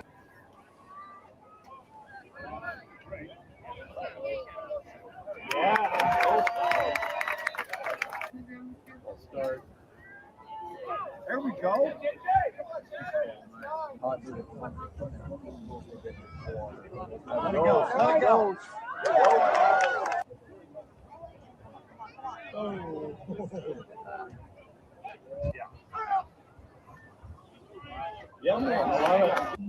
Good veteran throw right there. Yeah, so obviously the midget is better. You know, the midget is better.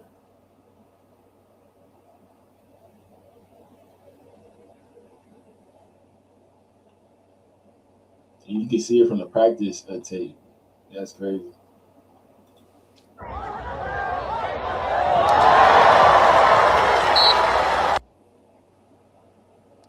That is crazy. Let me see what I got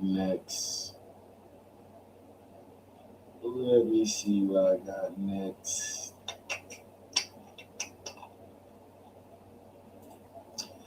Falcons to start Tua Tagovailoa at quarterback versus the Broncos in preseason week 1. What comes to my money? I know you're not a big football guy, but what comes to mind in regards to Tua being announced as a starter for the Falcons this upcoming? They said first they just trying to see like shit. Should they start him for real in the real season? They don't give it to him because I mean I guess he was started at the Dolphins. So, but if he start throwing picks, they probably gonna not let him start for real. For real. Yeah, Gotta give him the first dibs. First, I guess he can't mess up. Only he can mess up his chance. How do you feel about his time here in Miami? Like when he was here, and He was all right. He wasn't that bad, bro. He just had too many concussions, and it's like it affected his uh choice what ball to receiver to throw to. Other than that, he was pretty like clutch and everything. he came into this situation. He still is fighting for the job with Michael Penix. That's the guy that they drafted like a few years ago in regards to the first round. Oh. Tua's in a quarterback competition with a guy he throws with his left arm too. They're both lefties. So that's the crazy thing about it. Let me see.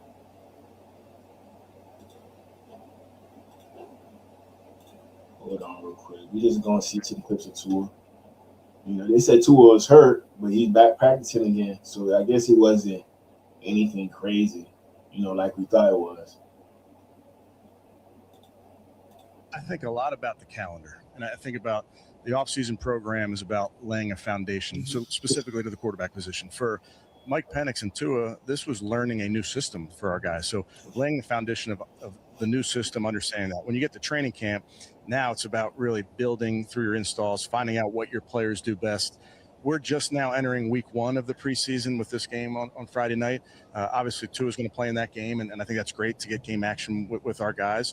We'll go to Indy next week, which is awesome for us as we get to practice twice versus a very good Colts team. Then I start to think you've learned more about your team, particularly the quarterback position. And I think that comes from reps on the field. That also comes from Tua will start and play a series and or 10 plays Friday versus the Broncos. So 1 series. Yeah, for sure. I know that for a fact. But, you know, I just keep up with, you know, what's going on. Hey, we had a bad practice. I don't want to keep up with what we got going on with the Dolphins. So I might as well just check in on our other guys who are not with the team no more, you know. But that's going to be a good game to watch. Tua going up against Waddle's team in Denver. Very good game. I'm pretty sure Tua's going to get his reps against starters. Pretty sure about that. So we can see and know if Tua likes what Stefanski is doing for him with this offense. what you're doing in the meeting room and what you're doing at walkthroughs, and you're understanding the whole thing. You know, here's the other guy, Michael Penix, that I was talking about. I will say this, where we are. Both lefties, both have issues with injuries. So it's kind of strange how they're similar, but they look completely different. It's real strange. Are at this moment with the quarterback position in mind, I would tell you they've knocked it out of the park. From a preparation standpoint, these guys are on top of it, learning the new system, understanding what's important on each given play. So I'm very pleased with where we are. I just know in the calendar where we are, we're not there yet in terms of naming somebody a starter. Okay, so they holding strong without naming a starter. I personally believe it's going to be Tua until he messes up. Then it's going to be Michael Penix. That's what I feel like. You know, Tua might have to come out like this so he can play all 17 games, but I don't think they're going to let him come out like this. Yeah, so he got to come out like this to survive a full NFL season, 17 games. He's gonna be the first quarterback with a license plate on him. First quarterback with a license plate behind his back. What, the back, the flake jacket, or the back plate? Bruh. There's a construction head on those pads and gear. Yeah. AI that shit crazy. That's the only way he's gonna make it through the whole season, bro. That's the only way he's gonna need something like this, bro. Or just give him a really good O-line. Falcons got a pretty good O-line, I'm not even gonna lie. Their O-line's not bad, but he might still need this. He might still need this though. You know what I'm saying? I said he got a way better O-line now, probably. Mm-hmm. No, that was funny though. That was funny. He been looking decent at practice. You know, for a guy on a one-year deal worth 1-point-something million, it's crazy how they just let him get the number one. Number one got to go to that dog, like that person who's been with the organization for a long time. Yeah. You know, but Tua, he been wearing one all his career pretty much. No, Alabama 13. He was wearing 13 at Alabama, so he could have went to 13 over here.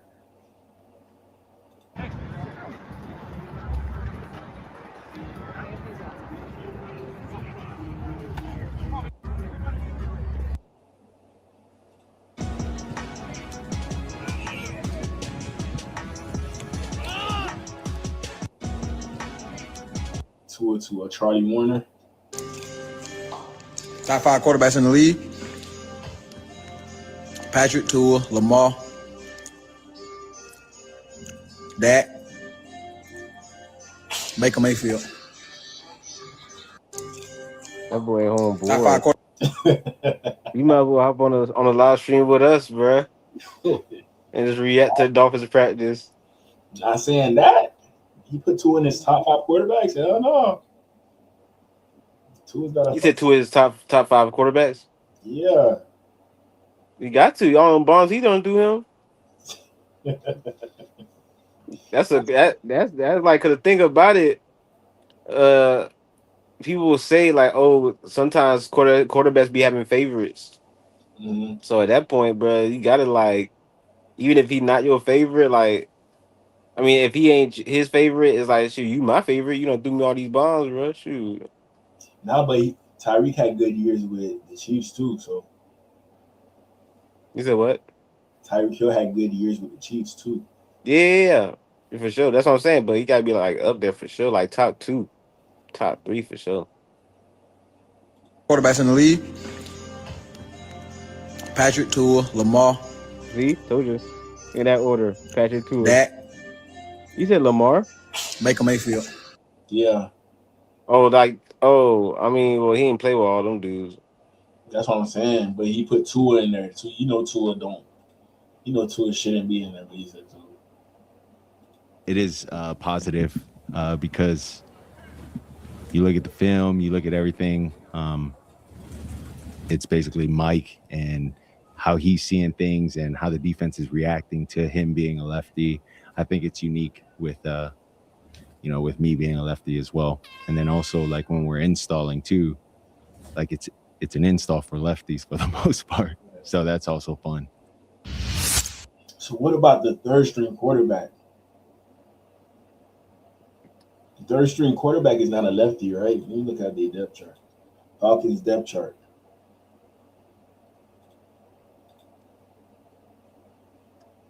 Cooper Rush, I think he's a right-handed quarterback. So if your starting quarterback and your backup quarterback are left-hand quarterbacks, you should have your third quarterback a left-hand guy. Just so everything is not off script, just in case if these two get hurt, which it possibly will happen. Both of these guys will get hurt throughout the season. I don't think they're gonna make it throughout the whole season, both of these guys. So Cooper Rush, get ready. They just signed them too. They just signed Cooper Rush, knowing that these guys can't stay up, man. They just did that.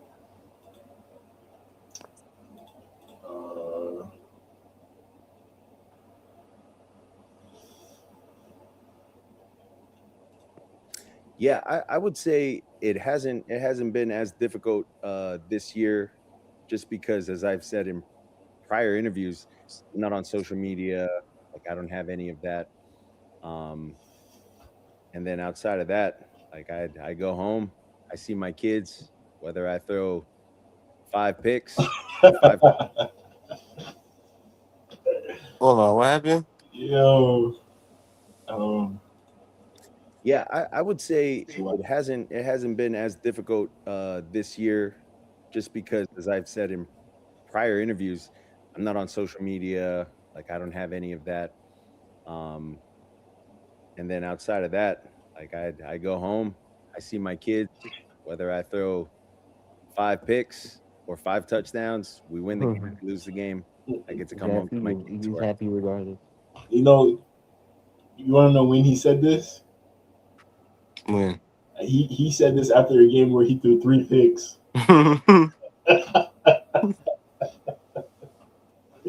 That's why I'm laughing, because the timing of the video. Yeah. You know that they're gonna be mad at him for throwing all the picks. Don't care.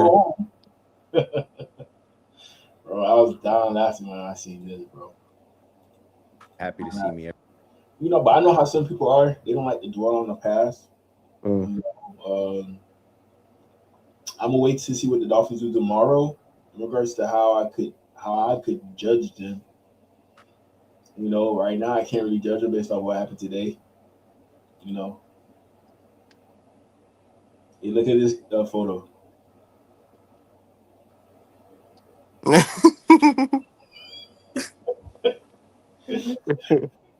Yeah, you have to auto this, bro. Yo, you trolling, Yeah. He was thrown into the fire, and you can either get burned by it or throw on your fire suit, and he's thrown on his fire suit. So I think he's gonna be ready. He's a quiet dude, but on the field he shows himself. So I'm excited for him. Yeah.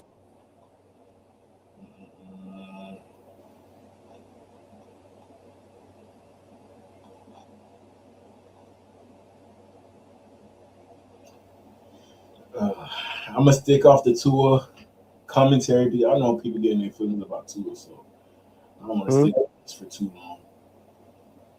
I said what? I know people getting their feelings about Tua, so I'm not gonna stick on this for too long. But I do got a video to show you. We got a video to show you. Hold on real quick.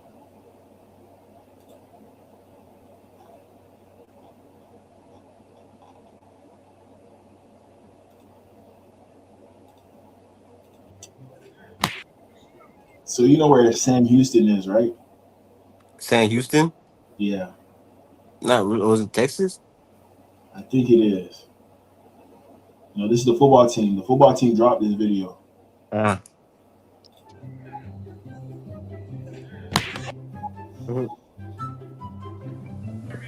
Tyler, I trust you.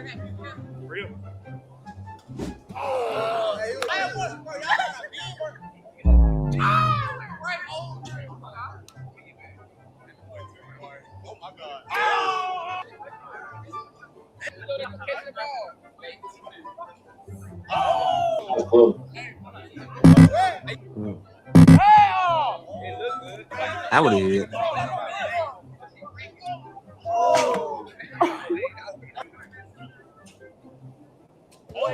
I'm waiting for somebody. Oh man! Oh, you about to do for it. That's a quarterback. Quarterback, okay.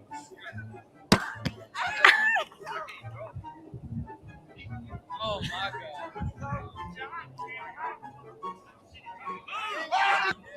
They didn't even go past it. I didn't like that one.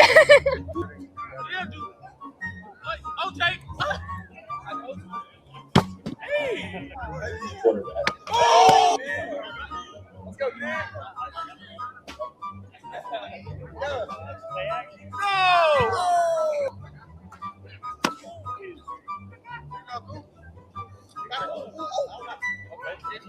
Okay. Oh, yeah.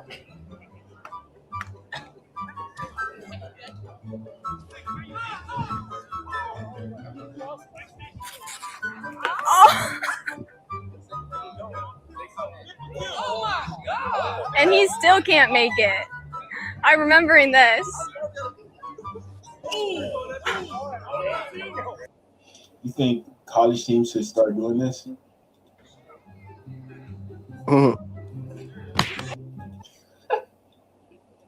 Look at this one. Money. Huh?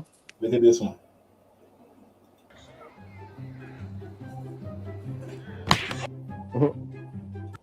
That's CTE right there, man. Is a CTE in the back of the head? CTE back in the head.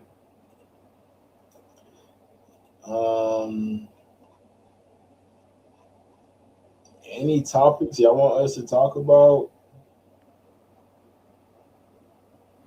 Well, I got this for y'all. Here's Michael Parsons talking about Coach Half. Yeah, and I don't even think it's just about pass rush. I think about is commanding the defensive front. Like the way I set it up, I can dictate the slides, know where the slide's going, understand protections. I think I'm above IQ than every rusher in the league. I don't like. I've learned from the best between Dan, Zim, Halfley. Like I really understand football at a way better level, so it allows me to, use those abilities that I haven't seen no one else do. So, Yeah, and I don't even think it's just. Shout out to Micah.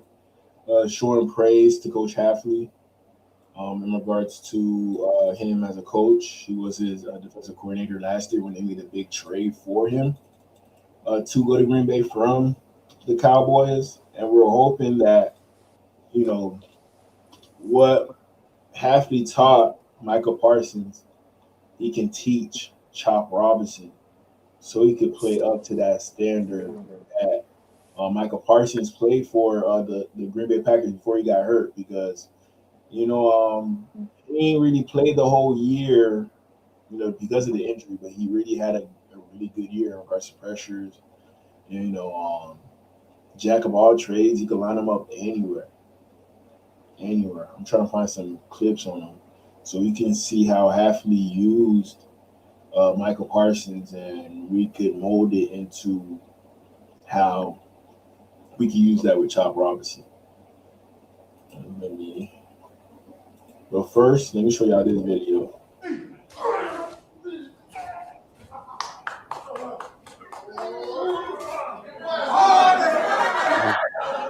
It's hard going up against a wrestler, dog. It's hard. A sumo wrestler. Yeah, real sumo. Yeah, them boys strong. Even though they don't look like it. That's CJ Stroud right here. You baby, you little baby, you little baby. You little baby. He on.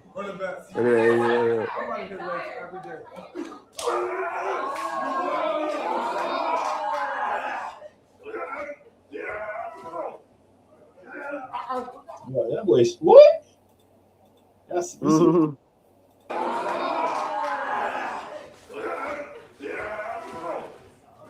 Oh hell no. That boy's Yeah.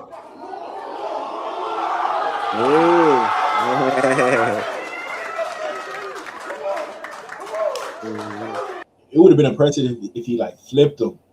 I'm like, damn, that's tough right there. He flipped him.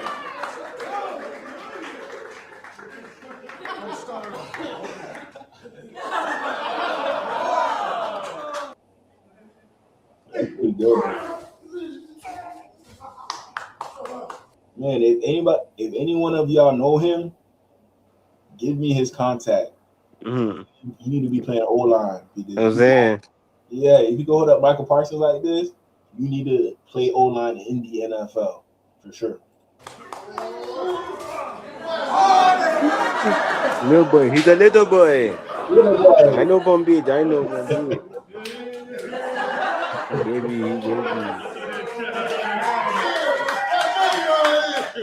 You know who he look like? Ooh. I'm gonna show you. Oh, you talking about Fat Bastard? Nah. Oh, then I think talking about Austin Powers. Online.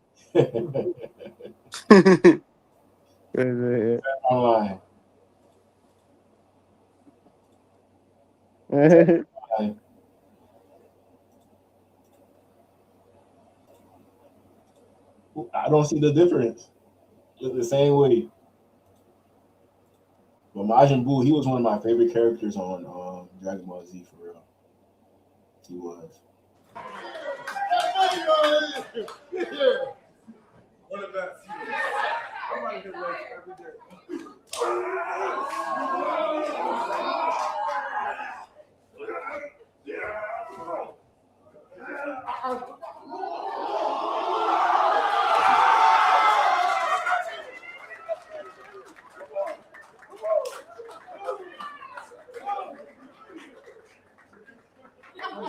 Chop Robinson, just do whatever Michael Parsons does, because I would love to see Chop Robinson get to this Michael Parsons level. I would love to see that right there. Love it. I do got some.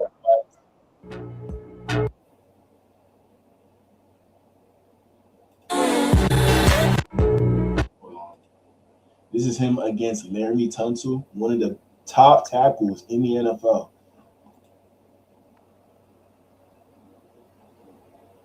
Holding his own. He's only 240, 250 going up against guys 320, 330.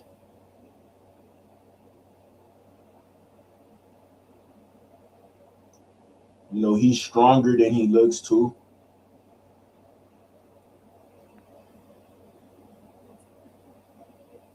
You know, Chop, I don't think Chop could do this. I don't think Chop could do this consistently. You know, he's not beating Laramie, you know, but at the same time, he's having his way in some ways in regards to beating him and, you know, being in the backfield. But Jaden Daniels, he's a good quarterback. He's going to get rid of the ball at the right time. He can move as well, move in the pocket.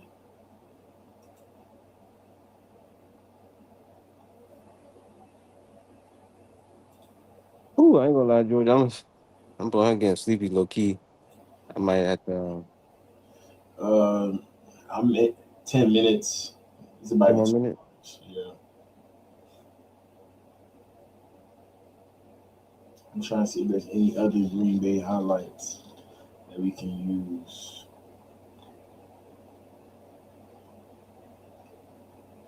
I'm not seeing anything.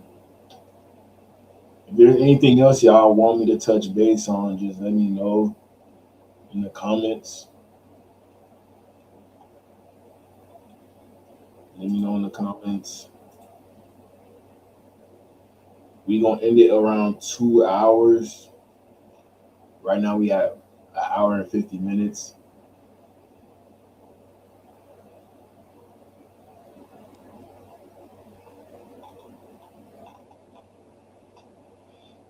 Some updates. What is going on? Football.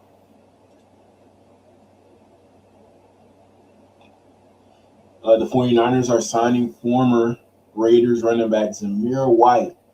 White, 26, worked out for the 49ers on Monday. I'm not too sure what the issue is. Christian McCaffrey. They got Isaac Guerrero. They got the guy from Indiana. They drafted a guy from Indiana. So their running back room is pretty set, but maybe injuries is the reason why they're signing Zamir White. I don't think he's a scheme fit for Shanahan type of scheme, but maybe they could do something different with him, like goal line situations. Instead of giving Christian McCaffrey all the carries, you have Zamir White. You know, he was a good running back at Georgia as well. Very good running back, but he hasn't lived up to what he was at Georgia in the NFL. Last year they had Brian Robertson Jr. Playing this role.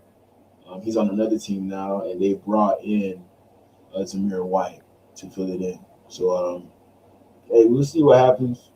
You know, not a bad guy. Atlanta Falcons quarterback Tua will start Friday night. We just spoke about that. Here's Zamir White doing a workout. Somebody got to do it.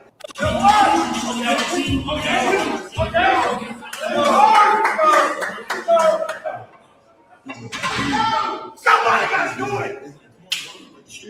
I'm not gonna do that many.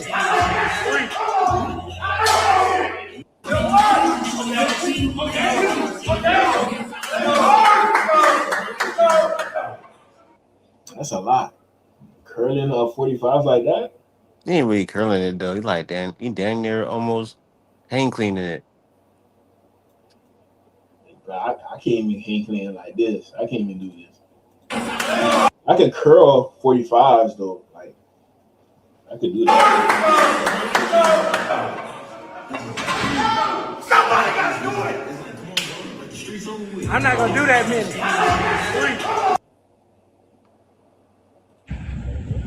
That's a ridiculous catch.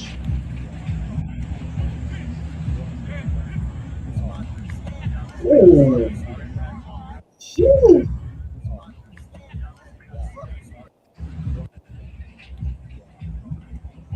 That's a great catch, man. Just plucked it out the air. Plucked out the air. Seems like the Bucks, they're gonna be fine without Mike Evans, huh? Huh? The Bucks gonna be fine without Mike Evans. We just spoke about Zamir White. This is an amazing ACL. You should never have any more knee problems for the rest of your career. Okay, sure. I mean, I don't know if the doctor is saying it. Maybe we should believe it, but we'll see. We'll see if Michael Penix could hold up this year.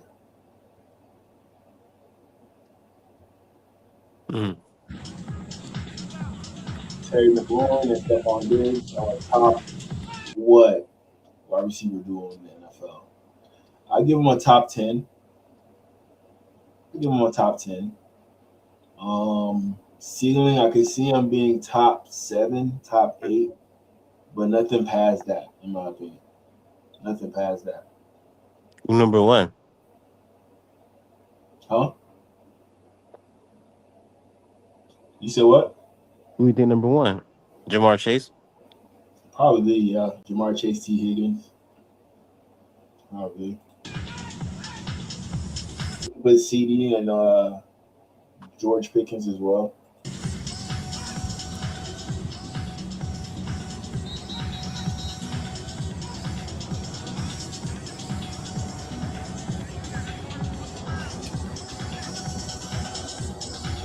It looked like it's going to be a good relationship between those two guys. Very good relationship. Here goes Minka. I would watch your highlight film before every game. I was like, shoot. I had dudes that said like 2 days ago, they were like, I remember when I was in 5th grade, I would watch your highlight film before every game. I was like, man, I don't know if I like that. But you know, it's awesome. You know, a lot of those dudes, they really look up to me, and you know, they really you know, they admired my game back in the day, and you know, they still do now. And they pay a lot of respect to me, and you know, I really appreciate the way that they you know, show love. Shoot, I had. We could get old, man. We could get real old. Our draft pick at safety. Thought he was gonna change the program. You know, I heard he got mad that he got traded. He wasn't mad. He was happy, but we're trying to make him be that versatile DB. But I guess he got mad because we put too much on his plate. Then he went to the Steelers, and the Steelers limited him to do a specific thing. And then now he regrets that he left Miami because we were trying to make him versatile in the first place based off what he did in college. He was that DB that could play corner, safety, strong safety, nickel. You could do it all, but you just ain't want that much smoke his first year. So that's when he requested a trade, and he seen that we're going to be a bad team. Like, you know what, I'm out. I can't do this. You know, so shout out Minka. He's with the Jets now, his home team, though. So that should be good for him. Like I mentioned earlier, Dolphins rookie cornerback Chris Johnson missing today's joint practice with the Commanders. So with our DBs getting burnt, at least we don't have our official starters out there. I'm hoping that we can see them in the game on Friday, but we didn't have our starters at DB. So as expected, we probably would have got cut today, no matter what, just based off the guys who were not participating. You know, reports from both Fins Up and Raise Hell onlookers at today's joint practice agreed Chop Robinson had himself a day. Shout out to Chop Robinson. I mean, Larry Tunsil wasn't out there to show us that he could have done this against him, you know, but at least he's doing it against another team instead of us going up against each other. And he's still proving that he could still be productive, just like he's showing us at practice. Shout out to Chop Robinson.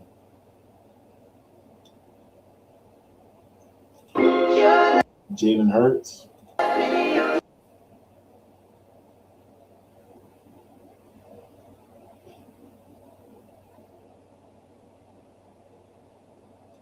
Damn. I thought he was going to catch that. That was a pick. That's Quinyon Mitchell right there. And he kicked the ball to the audience. Denzel Boston, the receiver that the Browns drafted, seems like he's having a good camp as well. A Brown source said he looks like he can be Drake London for us. Moved into starting lineup to play X with plans to move around the formation. Could be eventual number one receiver. So I feel like he will be the number one. Concepcion will be the number two. Jerry Judy, I wouldn't mind Jerry Judy come to the Dolphins. I will make that trade. I will make that trade for sure. I wouldn't mind Jerry Judy come to the Dolphins. So let Denzel Boston do his thing. Let a Concepcion do his thing as well. And I feel like Jerry Judy with the Dolphins will make us at least a little better. At least a little better. It will give us a little bit more hope. Bring Jerry Judy back to the crib, the hometown, so he could do his thing. No, not that. Let me switch it up.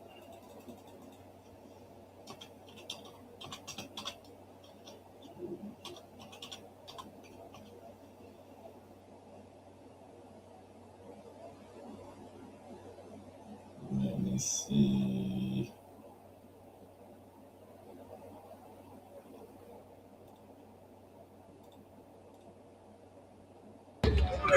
Oh,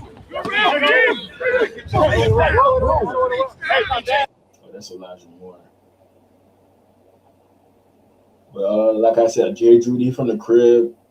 We're not gonna have his quarterback here, Tua, but we'll have Malik Willis for you to work out with us. Jerry Judy, very good route runner. That's it. Oh my God. Very good route runner.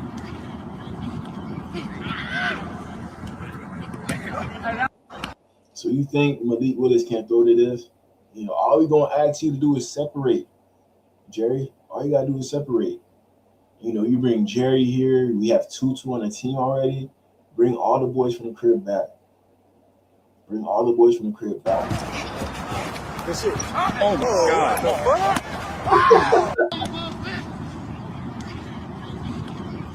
One of the best route runners I've seen in a very, very, very long time. Even though it hasn't completely translated to the NFL to a certain degree, he has had some good years, but he could definitely capitalize off of his God-given talent itself. He could be a top 10 receiver easily in the NFL just based off what he did at Alabama with that route running and the things that he shows that he still can do on the NFL level. Cleveland Browns kind of disrespected him by how they drafted, by getting Concepcion, by getting Denzel Boston. Now you're pushing him back to wide receiver 3, 4, even though I think Jerry Judy could be a wide receiver 2 or 1, a low end 1, high end 2. But right now it seems like this season, Concepcion, he's showing something that camp. And Denzel Boston showing that they're going to be the 1 and 2 punch. And they got Harold Fenton. The number's not going to be there for Jerry Judy. So maybe Jerry Judy might come to Miami by the trade deadline. If it seems like the right move, I feel like the Dolphins would do it. But if we're not in a good state to bring in Jerry Judy, don't even try to bother. Just, stick it out. And we'll double back next year. Maybe he's available for free agency or just through the draft. We could build up through the draft itself, That's it. Oh my God.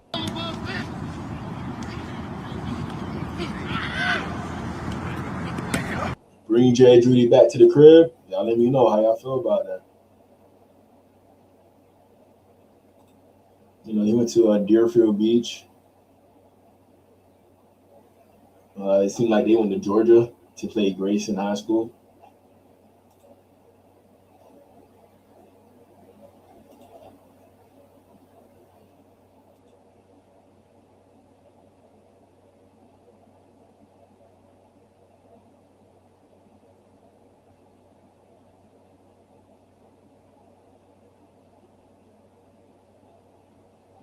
But yeah, we're gonna see, man. We're gonna see with Mr. Jerry Judy. I think he's Haitian too. I think he's Haitian.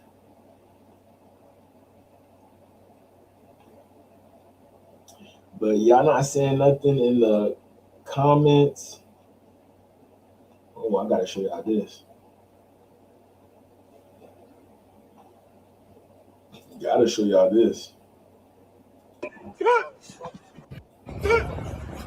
Ruben Bain had himself a day against the Jets, huh? Let's check this out, man. The guy that was supposed to be a Dolphin. Let's see what he did.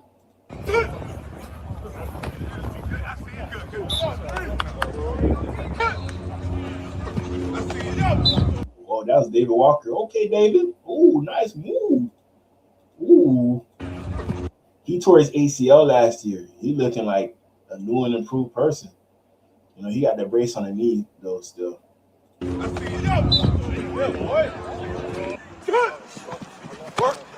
to it. Yes, sir. That's it right there. Good pick. Oh, yeah. Get to it. Get to it. Good. Yeah, that D-line's scary. That D-line is scary. D-line is scary, man. So there it is, man. Yeah, I appreciate everybody who pulled up. Jay Runshy, Frederick, Christian Lee, Crazy Dolphin, Ramos. I already said Frederick. Everybody who pulled up, appreciate y'all, man. Please like, comment, subscribe for more content. I'll be back tomorrow to cover joint practice again, I believe. And I'll also be covering the game as well. Once the game happens, we'll go over the stats and the whole nine on this channel.